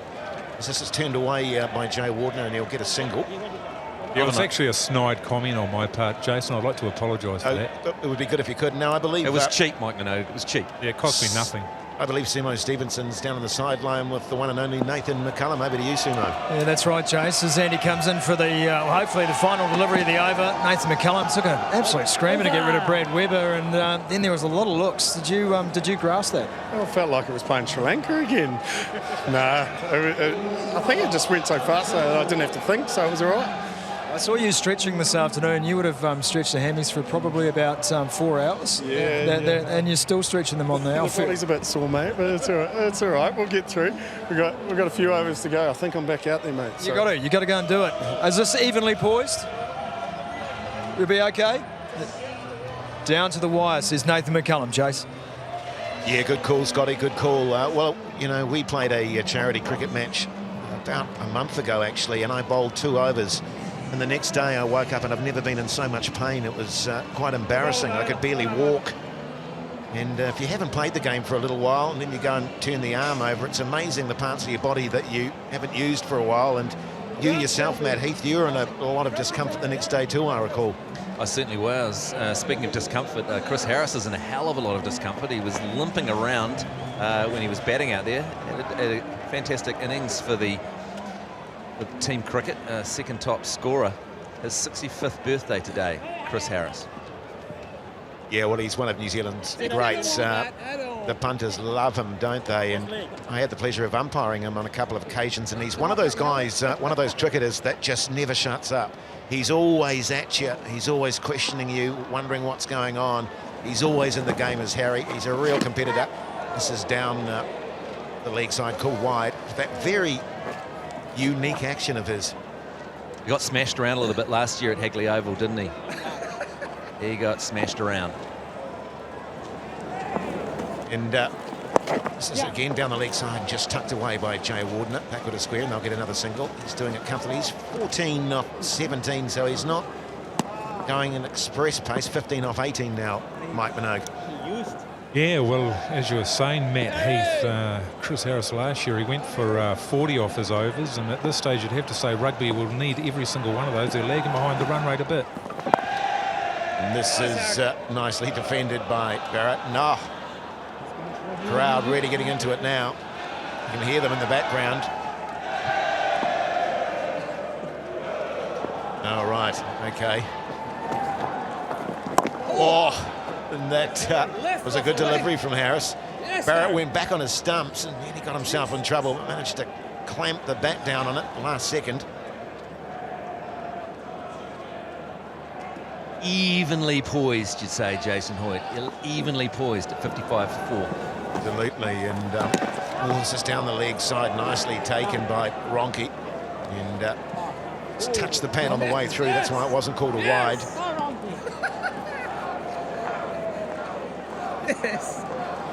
Remember that great purple patch that Ronke went through when he was playing for New Zealand when we were doing the ACC. As Barrett goes down on one knee and once again smashes him into mid-wicket for 6. What a shot! That's an absolute beauty. Down on one knee, casual as you like, deposits him in the stand for 6. Bang!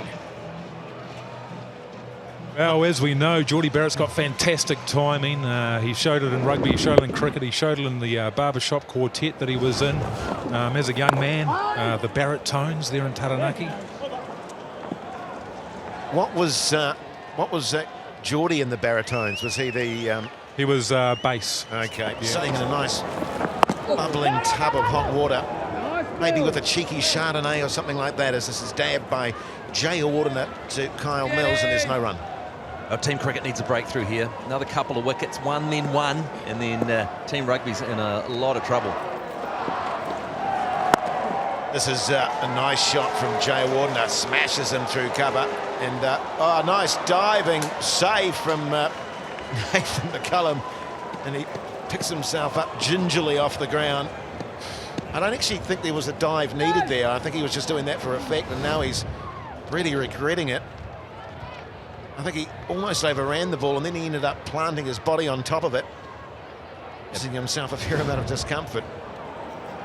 Annie Vittori, though, still got that lovely action, that familiar action that he has. This is turned by Jay Wardner to mid-wicket for another single. You can just hear the jingle-jangle of some change, I think. A few dollar coins in Vittori's pocket as he comes running in. It's what it seems like to me. It's almost like facing a few deliveries from your dad in the backyard.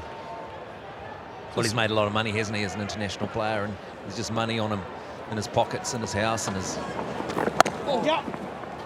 This is once again dabbed away by Geordie Barrett. Boy, he's a nice-looking cricketer, isn't he, Geordie Barrett? He bowled beautifully at the start of Team Rugby's innings, snared those 2 early wickets with absolute jaffers, big in-swinging Yorkers. And Jay Wardner goes back on his crease there and just cracks him out to mid-wicket for another single.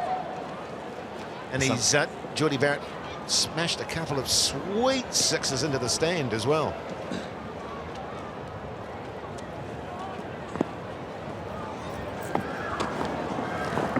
Oh, goes back on his stumps again, Barrett, and I thought for a moment he was going to get himself in a bit of trouble, but manages to clamp the bat down again.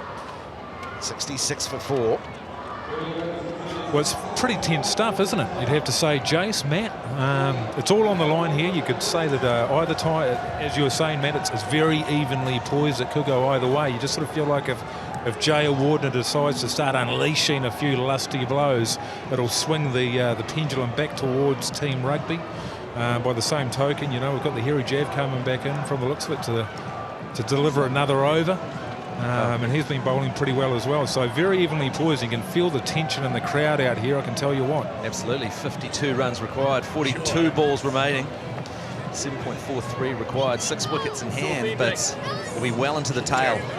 Now Team Cricket gets another wicket. Thanks, mate. I believe that Lee Hart is down the ground there with top scorer for Team Cricket, Matt Sinclair, Skippy Sinclair, and he's going to have a quick chat with him. Yeah, there he is. Thanks, fellas. Matt, how's it going out there? Tell you what, some big hits from Geordie Barrett there. Is that a bit of a worry for you? It certainly is. He's actually hitting the ball really, really well. So I think this is going to be the key wicket. I mean, mind you, there's 2 key wickets out there at the moment, but I think, you know, we've just beat at least one of them. But, he can hit a ball, can't he? That's right, mate. There's an old saying, you know, it doesn't matter where you're standing in the outfield if he's putting it right over the fence, you know. Hey, what do they say? Hit it hard, hit it high, hit it in the sky. There's no fielders there, so, no, he's hitting the ball really well. But, no, carry on, mate. Are you having fun? I am, mate. Are you guys having fun or what? Say no more. Everyone's having fun here. That's colour for you, people. That's colour. Back to you guys. Oh, that's much better from Lee Hart, wasn't it? Yeah, I tell you what, that was great television. You're back on form there, Lee Hart. That's fantastic. Something about getting a pack of kids to cheer, isn't there, that just uplifts everyone. Yeah, it's cheap, really. It's the sort of thing you'd expect from Lee, but it really lifts the colour. It's a shame that it's taken him nearly 33 overs to actually get a bit of colour into the commentary, but there you go. To be fair, it sort of felt like Matt Sinclair, Skippy, was the one driving that colour as well, so maybe Lee Hart could learn a thing or two off Skippy there. Maybe. Jay Warden has got the helmet now. He's a bit worried about the out and out short pace delivery from Elliott, the out and out pace, the brutal pace of the hairy javelin. Hey fellas, Lee here again. I just want to bring myself in. You are aware I can hear what you're saying. I'm down here, although I'm doing colour pieces. I do have an earpiece. I hear stuff. Oh, we were just saying what great television that was, Lee, and particularly the kids cheering at the end there as Jay Warden tucks the ball out to the man at deep cover for another single deep point. Especially me, Lee, I was just saying how fantastic a job it is that you're actually doing here. The other guys sort of thought it was more Skippy Sinclair, but I was 100% behind you. Yeah, well, look, you know, it's a team effort, guys, and when you've done this as long as I have, you learn that stuff. Looking at Geordie Barrett there, muscles rippling. And as I say, I had the pleasure of meeting Geordie. He's a great young fella, and he's got real farmer's hands. And of course, I've got the delicate, artistic, sort of city boy hands, and he really does do a really crushing handshake. And you try not to wince when you're doing it. And he's got a lot of power, as evidenced by those two massive sixes. And that's a clever shot too, as he goes back on his crease and cuts it out to Marshall, and there's no run. I might just bring myself in again, fellas. Can I just get a score update from you? 67 for 4, mate. 67 for 4. The 14th. In the 14th over. Beautiful. People ask, why is Grant Elliott called the hairy javelin? It's left alone by Barrett, rather cheekily, through to the keeper, no run. There's some people that take it in a sort of lewd fashion, but there's not anything lewd about it at all. It's just when he's showering with the team, he's sort of skinny and hairy from the neck right down to the ankles. Yeah, well, it was actually a hairy javelin. He was actually the great. It was actually the great Brendan McCullum. Once again, he tees off. It's in the air. There's Fieldsman converging, one bounce and 4. He splits them perfectly. Beautifully placed by Geordie Barrett. Just rock back on the crease. Hit him high in the air, one bounce for 4. Lovely shot. It was actually Brendan McCullum who gave him the nickname the hairy jab, wasn't it? And as you say, he's a very slender chap, very astute, thus the hairy javelin.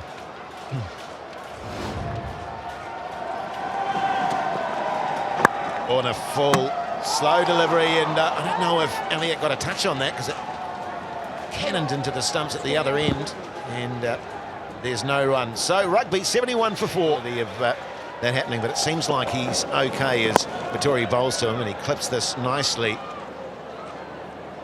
out to a wide mid-wicket area, and I believe we've got Sumo Stevenson down on the sideline. What's going on, Sumo? Just an update for you, Jay. So Brad Webber's got his pads on, he's got his cricket shoes on, he's ready to get back out there, not to bat, but he's worried that Mahala's not going to make it through this innings. Webber, you'd be proud the quickest in the team, and you couldn't wait to get back out there. Yeah, well, to be fair, that's probably the best use that I'll have today is running for Mahala. I was built for speed, and it's good to be able to, hopefully for Mahala's sake it's not too bad, but... Well, he was laughing at Murali for doing his hamstring, and now he's gone and done the same thing himself, so we're sending a couple of Sri Lankans back pretty dinged up here. Well, that's a bit of karma for Mahala then, for laughing at Murali, isn't it? How long until he calls for you, you reckon? He's dogging it out there. He's a tough little bugger, isn't he? So I'll say he probably doesn't want to be too embarrassed. Nothing embarrassing about that. Grab a seat, mate. You've got a reprieve for now. Jace. Thanks, Scotty. And we're just looking at the nice bit of work there by Ronke. Barrett was beaten outside the off stump, and he'd just gone out of his crease. Having a bit of a look at the replay here, and he gets back in time, does Geordie Barrett, much to Team Rugby's relief, because he's batting beautifully at the moment. A couple of magnificent sixes that he's struck. Well, Team Cricket have got to find a way to break this partnership, and they've got to do it soon.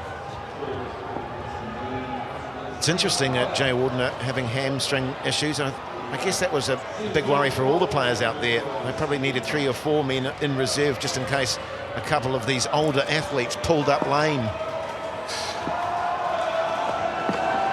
Vittori short and...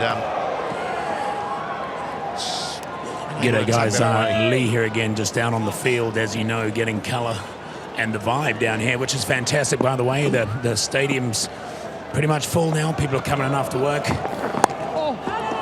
I'm just wondering, I mean, I've got your ice cream shots and some hot chips and some fans. It's exciting stuff. Do you want me to go to the beer stand there and maybe the just go to the queue there and maybe see what's happening there. This is slashed away by Barrett. Through the covers for 4. Nice shot. Once again, all timing. I thought there might have been a man in the deep there, but no, there wasn't. He beat Harris at cover and it raced to the boundary for 4. Well, I have a few issues with you maybe waiting at the beer stand, Lee. You're not thinking of purchasing some for yourself at the same time, are you, mate? No, not at all. Just it was more getting colour over there, and maybe, you know, I may have to buy some for someone else who looks like they're buying beers. You know, just paint a picture of the whole place. You know, the entire place. I suppose what I'm saying. Kind of professional. You're going to find kids there, though. That's what we want. We want the kids. Before, when you got that colour with the kids cheering and yelling and having a great time, you're going to find kids at the beer stand, Lee Hart. No, there won't be any kids at the beer stand. That's for sure. I'll just be getting more colour over there. Maybe filming in a couple of young adults getting a beer or something, and you know, if you don't want it, it's no big deal.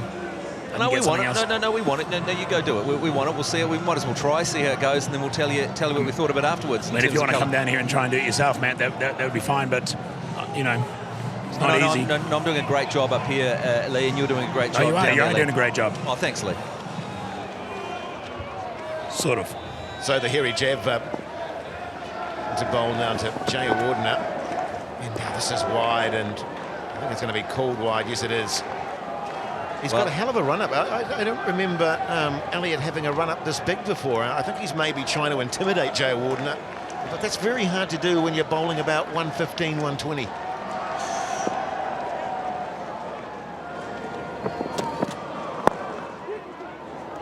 But you just get the vibe, don't you, from the cricketers that they don't want to lose 2 matches in a row. Particularly when there was a lot of talk yesterday at the wine and cheese afternoon about revenge, about, you know,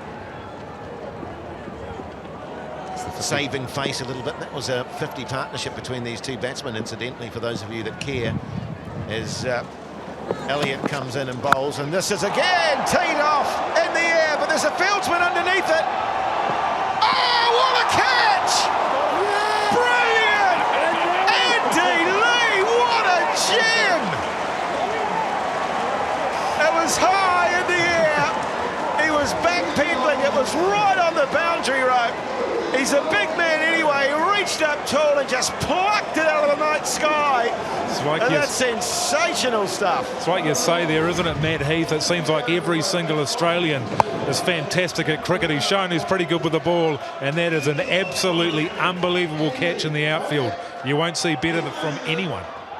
Absolutely, and he stopped himself from going across the line. I mean, a lot of people thought of him as a novelty choice, a novelty addition. A bit of a joke, really. Andy from Hamish and Andy. Oh, why is he in the team? Aussie TV and radio star. Get rid of him. Why is he here? What about the Kiwis? Then he's bowled well, and he's taken an absolute blinder on the boundary there.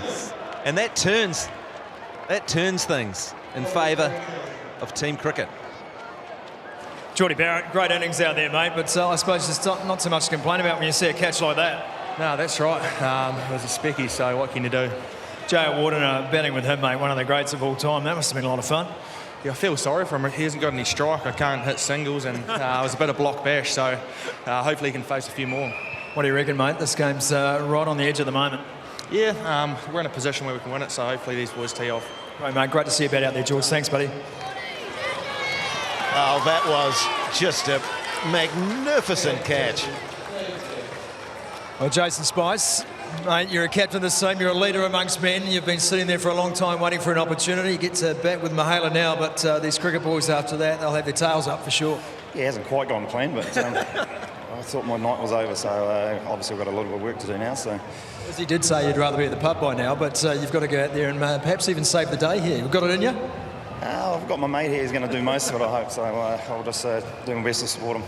He's not running quick singles, I can tell you that much. Let's go and hear from Lee Hart with Andy Lee. Yeah, g'day Andy. I tell you what they say, catches win matches, and perhaps that could be one of those. What the hell was going through your head when that happened? Yeah, catches cramp backs as well, a bit sore. Yeah, well, it went up there, and then I thought, just be cool, and then the wind kept pushing it behind me. But, you know, it's just regulation, run-of-the-mill catch, nothing important. I think you might have noticed, though, I turned around to check what side of the rope I was on. I had no idea.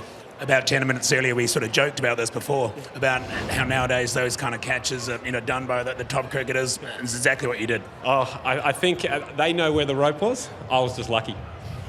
Well done, mate. Fantastic. Cheers, mate. Woo. Yeah, it was a brilliant catch. It's the stuff of nightmares, that sort of catch, though, isn't it? They would have been thinking about that in the days building up to this match. I hope I don't get a massive steepling catch. But he kept his composure remarkably well and just backpedaled, took it high above his head and managed to stay in the field of play. And Matt Heath, that's a brilliant catch. Absolutely. I'm trying to do the equation here, but I'm not smart enough. 15.2.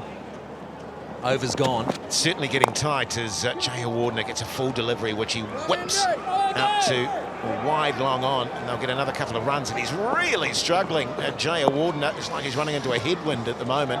So is that 27 balls remaining, and let's say 38 runs to get? That's exactly what it is. I've tried to work it out using my brain, which isn't the best tool. There we go. Yes, 38 runs required, 27 balls remaining. This is tight. Once again, this is nicely played by Jay Wardner. Just opens the face, and a bit of a misfield there. It's underneath the fieldsman, and they'll get a single. Let's sniff it, Grunter. Come on. That's the middle one, Jace. Just wonder if we're going to see another one of these slower balls from Elliott on the stumps. It certainly worked for him earlier on. Well, I just want you to note, Mike, how far back Ronke is standing. I mean, it's not like Elliott's bowling thunderbolts here. He seems a long way back. He could even be standing up to the stumps to the hairy jab. And this is down the leg side, and Spice, no idea really, but he did his best. Well, there you go. Team Cricket letting Team Rugby off the hook a little bit there with a misfield and some extras coming into the equation. They need to tighten things up.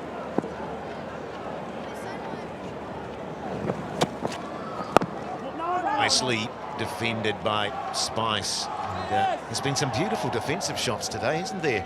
And plenty of them as well, and I love a good defensive stroke, and I've had a feast. It's been a feast for me today, seeing all these defensive strokes. Well, that's what the fans come to T20s for. They want to see those defensive Those shots. They see those defenses. dot balls. This is elegantly driven out to cover, but there's no run. So 16 overs gone in rugby, 82 for 5. Certainly pay to come out to the Hawke's Bay if you want to have a nice couple of days, perhaps, maybe a romantic getaway, something like that. This is slashed away by Jay Wardner out to deep cover for a single. Of course, you always come up to the Hawke's Bay, don't you? And whenever you're here, not sure how many of the viewers know, but you're an avid collector of ornamental gnomes. And so when you get up to the bay here, you pop around to all those curio shops, and there's an absolute abundance available for you. It's a phenomenal collection you've got. One of the top 3 in the country, I believe. Yeah, well, my wife actually on that front, Mike Minogue's sort of called a stop to that. She's sick of all the gnomes everywhere, as this is pulled out to mid-wicket for a single. Literally thousands of gnomes in my garden. They've even begun to appear inside the house. My wife tripped on one the other day, and she was furious at me, and that was no more gnomes was the call from her, and I guess that's fair enough. I think last count it was 4,730 of them. 84 runs needed of 22 balls. This is slashed away by Jay Wardner, and he beats the man at wide gully, and it'll go down to the boundary for 4. Oh, well, that's going to help. Getting tense, isn't it? 30 runs off 21 balls, that's absolutely doable, particularly with Jay Wardner there. Yeah, get Jay Wardner, and it's a totally different game, and that's got to be the focus of Team Cricket. You've got to get the little Sri Lankan out. Easier said than done. Matty Heath as Komodo Dragon again comes in and bowls to Jay Wardner, who tries to reverse sweep and makes no contact, and there's no run. I conceived one of my children here in the Hawke's Bay, but that's a story for another day. Speaking of beautiful, we're staying at the Craigie Range Winery. Catch it! More than this slightly mistimed shot there from Jay Wardner. It just popped in the air. Fortunately, not a fieldsman to be seen, and he's safe. Is that just a brag to make people feel bad that they're not staying there? Well, yeah, it was just we've got Nathan McCullum there, and he really had a go. He came out for a drink out at our accommodation at Craigie Range, and the cricketers are staying at much worse accommodation than us. This is nicely reverse swept by Jay Wardner down to the man. It's sort of a deep whitish gully position. Nathan McCullum was quite annoyed about it. In fact, he was hopping mad about it. He was like, why are you staying there? And I said, look, you're retired. We're still an active commentary team. I was hoping there'd be people in the queue I could talk to about the cricket, this kind of stuff, more colour. But there you go. But this is lofted out to deep mid-wicket by Jay Wardner. They'll get another couple of runs. He's really struggling between the wickets, though, isn't he? It's, the hammies maybe tightened up a little bit. 26 runs now of 17 balls. It's coming down to the wire, ladies and gentlemen. Sure is.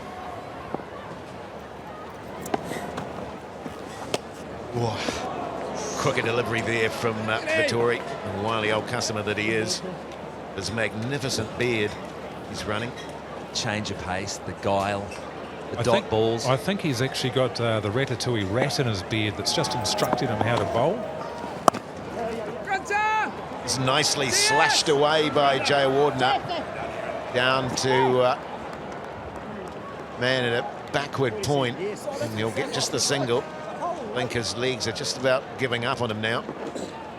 So he's either going to have to hit boundaries or just nudge it for the odd single. 2s are out of the question. 3s certainly are out of the question.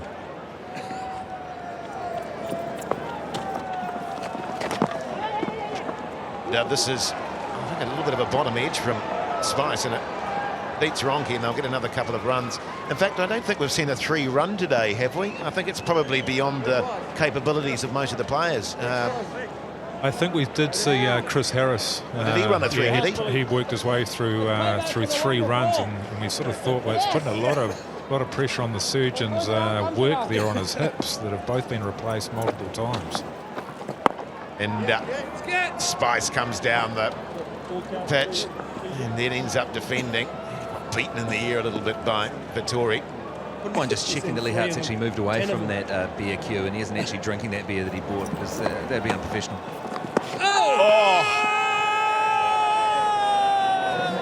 Well, he was a long way down the wicket, was Spice, and a big appeal from Dan Vittori.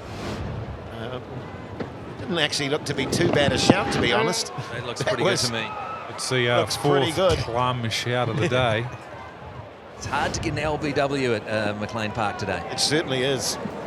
Izzy Dag was robbed again today of an LBW, and Spice waits on that delivery and then just slashes him out to cover for a single. So 97 for 5 after 18. Welcome back to Mclean Park, and the tension is palpable now. The equation, 21 runs off 12 balls. It's going right to the wire, this game. And Team Rugby, Jay Wardner there, you think just in favour as Elliott holds a full slow delivery, and it's clipped by Spice down to the man at mid-on, and they'll get a single. This is engrossing stuff, Matt Heath. Just speaking on behalf of Matt Heath, just let me say it's very brave cricket from Jay Wardner. He looks like a man who's completely dead on his feet out there. He can barely make it just standing up, and he's been forced to run up and down the pitch. I'm thoroughly impressed by the heart, the ticker of this great batsman. Yeah, good call, Mike. It's been a pretty gritty innings for sure. 20 runs off 11 balls, and they're just adjusting the field now. Stephen Fleming trying to get the attention of his players on the boundary down at long off, and they're bringing the player in, maybe looking to apply the pressure that way. Bringing all the players in from the boundary. Oh no, they're sending him back out there again. Yeah, good idea. Good idea. I think they were just trying to see if Jacob Oram was still awake. Sort of looking a bit dazed out there. A little bit gloomy. The lights are coming into play now as well. Another element for everyone to think about. Absolutely. And this is a nice shot from Jay Wardner through the covers for 4. Beautiful. Sweetly timed there by Mahela Jay Wardner, and a much needed boundary for Team Rugby. So they inch closer to that winning score of 118. Well, as long as Joe Wardner's out there, it's advantage Team Rugby. They've got to get this man if they want any chance of winning. Elliott 2 for 22. He's in his 4th over. Oh, and he He stands outside the off stump and tries to ramp him down the leg side. And big appeal from Elliott, but frankly, it was a long way outside off stump, and was a little bit hopeful there. It was a massive appeal. It's one of the biggest appeals I've ever seen. Yeah, just bring myself in again, guys. Lee here down on the ground. That last colour piece, that was okay, wasn't it? Yeah, well, look, I tell you what, there's only 9 balls remaining, so if you want to bring any more colour, you're going to have to do it soon, Lee. Well, that's my point. You want to finish up there? Well, I think it's good to finish on a high, Matt, in a way. And just to be honest with you, if you don't need much more from me, colour-wise, I bumped into an old flame, I suppose, Net's girlfriend earlier on the other side in stand C, and I thought I might head over there and have a bit of a catch-up, bit of a chat, perhaps, if you don't need me anymore, that is. You just stand by. You just stand there, in just in case. I mean, we don't want to say we definitely don't need you. I mean, it's 99% chance we won't need you, but we're not going to say definite with 8 balls to go. Yeah, gotcha. So 16 runs off 8 balls, and this is driven by Spice back to the bowler. Elliott fields his own bowling, and there's no run. Thanks, mate. Ooh, these dot balls are valuable here. That's right. I mean, the key is really, from a cricket point of view, is just to keep Spice on strike. The chances of getting Joe Wardener out, you'd have to say, are pretty slim. But if you can just keep Spice there and perhaps give him a single in the last delivery of this over, then they'd be pretty happy. Yeah, 14, 15 runs to get off the last over. Well, I tell you what, Team Cricket's actually done very well, because 117 on the scoreboard didn't look to be enough at all, but they've really made a fight of this. And you'd have to say, game favouring them at this point, as this is driven nicely by Spice, but down to the man at long off, and they don't take the single because that's the end of the over, and they want Jay or Wardener to face the last over and maybe tee off on a couple. Well, there you go. That's the equation. 15 runs off 6 balls. Jay Wardener facing. Advantage Team Cricket. And of course, if I remember correctly, that was exactly how many runs New Zealand needed to get off the final over in the Cricket World Cup. But we're not talking about that. We're not talking about that. Sorry, bad juju, bad juju. Pretty exciting stuff. Really has come down to the wire, as you say, Jose. It didn't look like it was going to be an effort for them at all. But it's exactly what we wanted. We wanted a nail-biter, and a nail-biter we have got. Yeah, that's right. A big scoring game that doesn't go down to the wire is not nearly as good as this tight game. 117 turns out to be a decent score by the Cricketers. And it just goes to show you how seriously the Cricketers are taking this game, because they're bringing back big Jake Oram, one of the stars of their bowling lineup. And they really don't want to lose 2 in a row against the rugby players. That's obviously clear. And Jay Wardener now, I imagine, is just going to look to clear the boundary of a couple of balls, perhaps, and edge them closer to that victory. Now, this is tight, ladies and gentlemen. This is going right down to the wire. It's been fantastic, hasn't it, the day? It's been a great opportunity to see some players from both codes that have brought us a lot of joy over the years. It was nice just seeing there a bit of vision of Jacob Oram and Stephen Fleming having a chat, the old teammates there, very natural in each other's company, and it's been a treat to be in your company today, Jason Hoyt and Matt Heath, as we've brought this game to you all from Mclean Park here in Napier, and very excited to see what happens of these last 6 deliveries. Well, I tell you what, I think great Scotty Stevenson is with the hairy jab right now. Grant Elliott. Scotty, you there, mate? Certainly am, Jace, and Jeff, your job's done. Now you're sitting here on the boundary hoping nothing comes your way. I'm in a hot spot here. I'm in a hot spot. Me and Nathan McCullum in a hot spots here. Are you ready to roll? It's coming this way.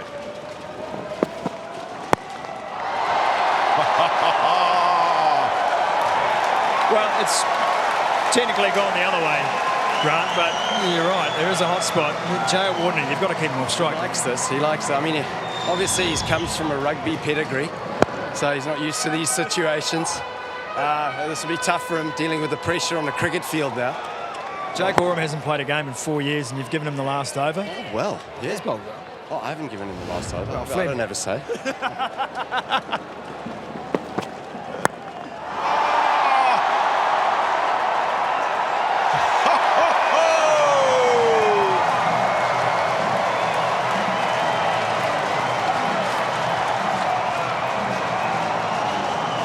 goodness. You have to love it. What a shot that was. And Team Cricket's hopes of revenge from Hagley-over are disappearing at the hands of Jaya Wardner, the legendary Sri Lankan batsman. He has played this game superbly. He's worked the singles, worked the twos. He hasn't overplayed it at all. And now at the vital end of the game, he is unleashing on Oram. And now they're having to have a long discussion, Oram and his captain, Stephen Fleming. Let's see what they've come up with. They've got to get him out. They've got to get him out if they want any chance of winning this game. Well, they're thinking to themselves, not again. We can't let this happen again. We have to win this match to save face, the cricketers. And Jaya Warden is yanking it out of their grasp. Two beautiful shots down the ground, a 4 and a 6. So now the equation 5 off 4 balls, which is imminently doable. Team Cricket can't lose to Team Rugby 2 years in a row. Is there another twist in the tail? You'd think if they were just to get Jaya Wardner out, and I think it's Tanu'u coming in next. Oh, that's a clever ball. It was a little bit slower, and Wardner waited on it, tries to slice him away, makes no contact, no run.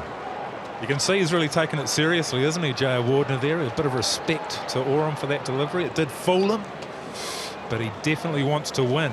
You could cut the air with a knife. Henson at Mclean Park. Here we go. 3 to go. Oh, it's driven down the ground again, and they're going to look for 2. Jaya Wardner really struggling to get back. It could be a run out, but no, they're thrown to the wrong end. And Jaya Wardner in all sorts of pain, hobbling. A lot of courage. And he really does look uncomfortable, doesn't he? Of course, he's brought up his 50 with those 2, well, we'll call them runs, but it was more of a hobble as he struggles up and down there. Look at him. Oh, even the stretch to turn again, you can see is just like, oh no.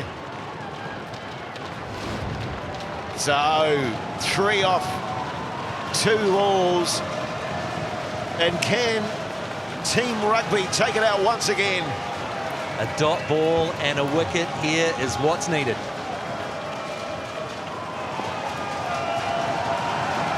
Crowd into it big time. Oh, and he's just letting Jason Spice know, don't you be sneaking down the wicket, mate, or the next time I'm going to run you out. And crowd giving him the big boo there, big Jake Oram. To be fair, I mean, Jason Spice was halfway down the pitch.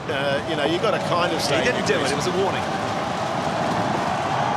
Oh, that's down the leg side. It's going to be called wide.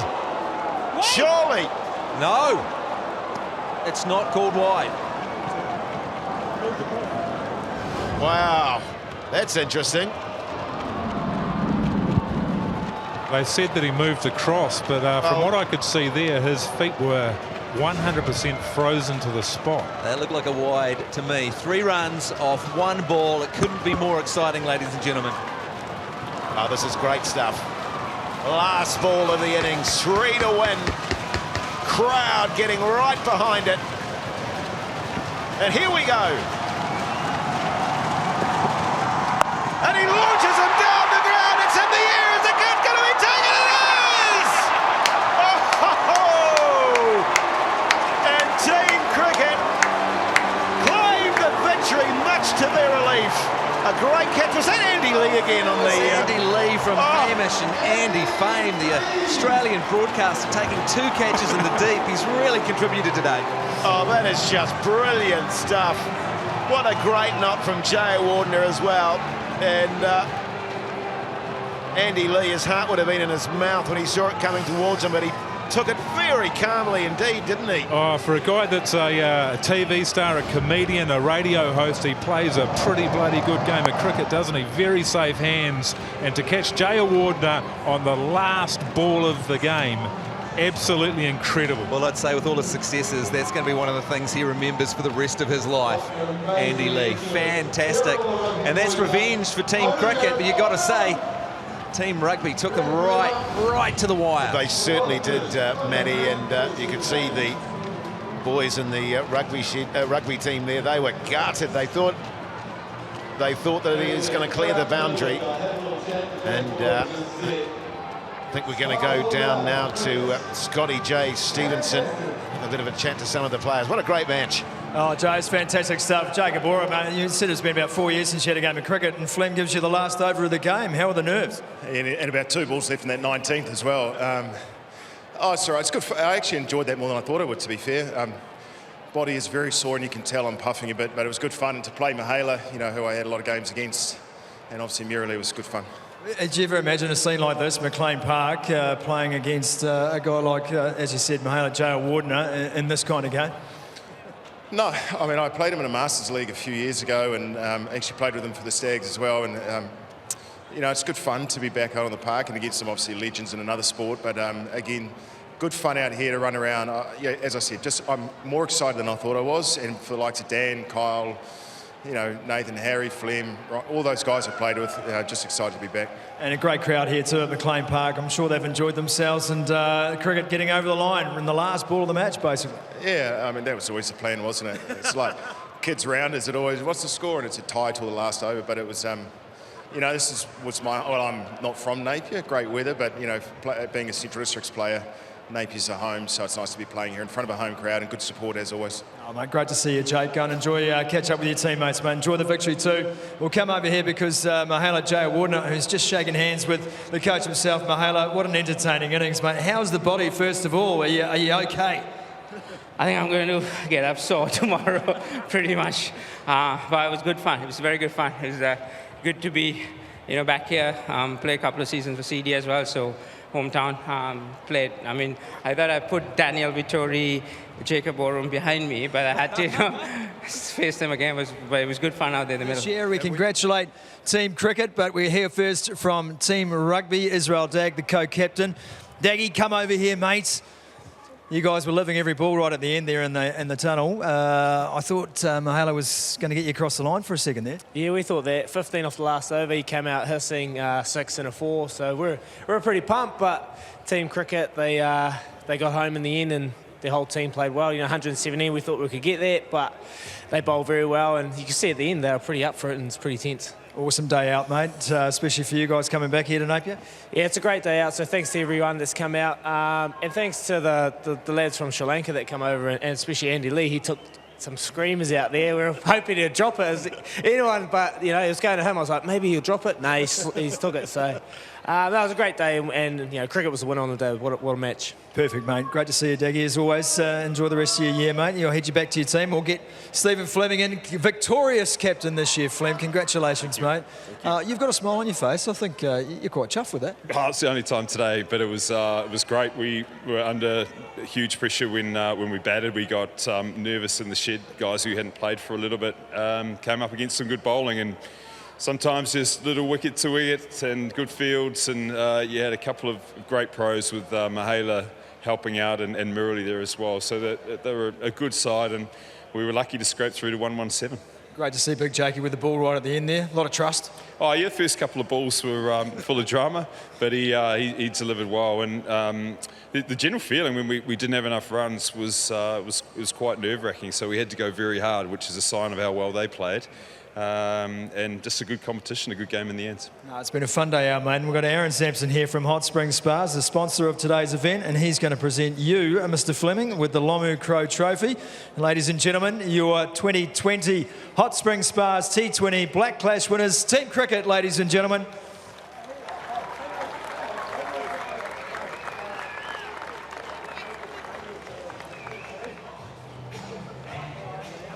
Well, the team will gather for a photo, and I'm sure the rugby boys will want to come in for this one too after the boys have had their shot with the trophy. Ladies and gentlemen, thank you so much for being a part of today's event here at Mclean Park, and to all of our audience at home watching on TVNZ, it's been an absolute pleasure to bring you coverage of another fun day out.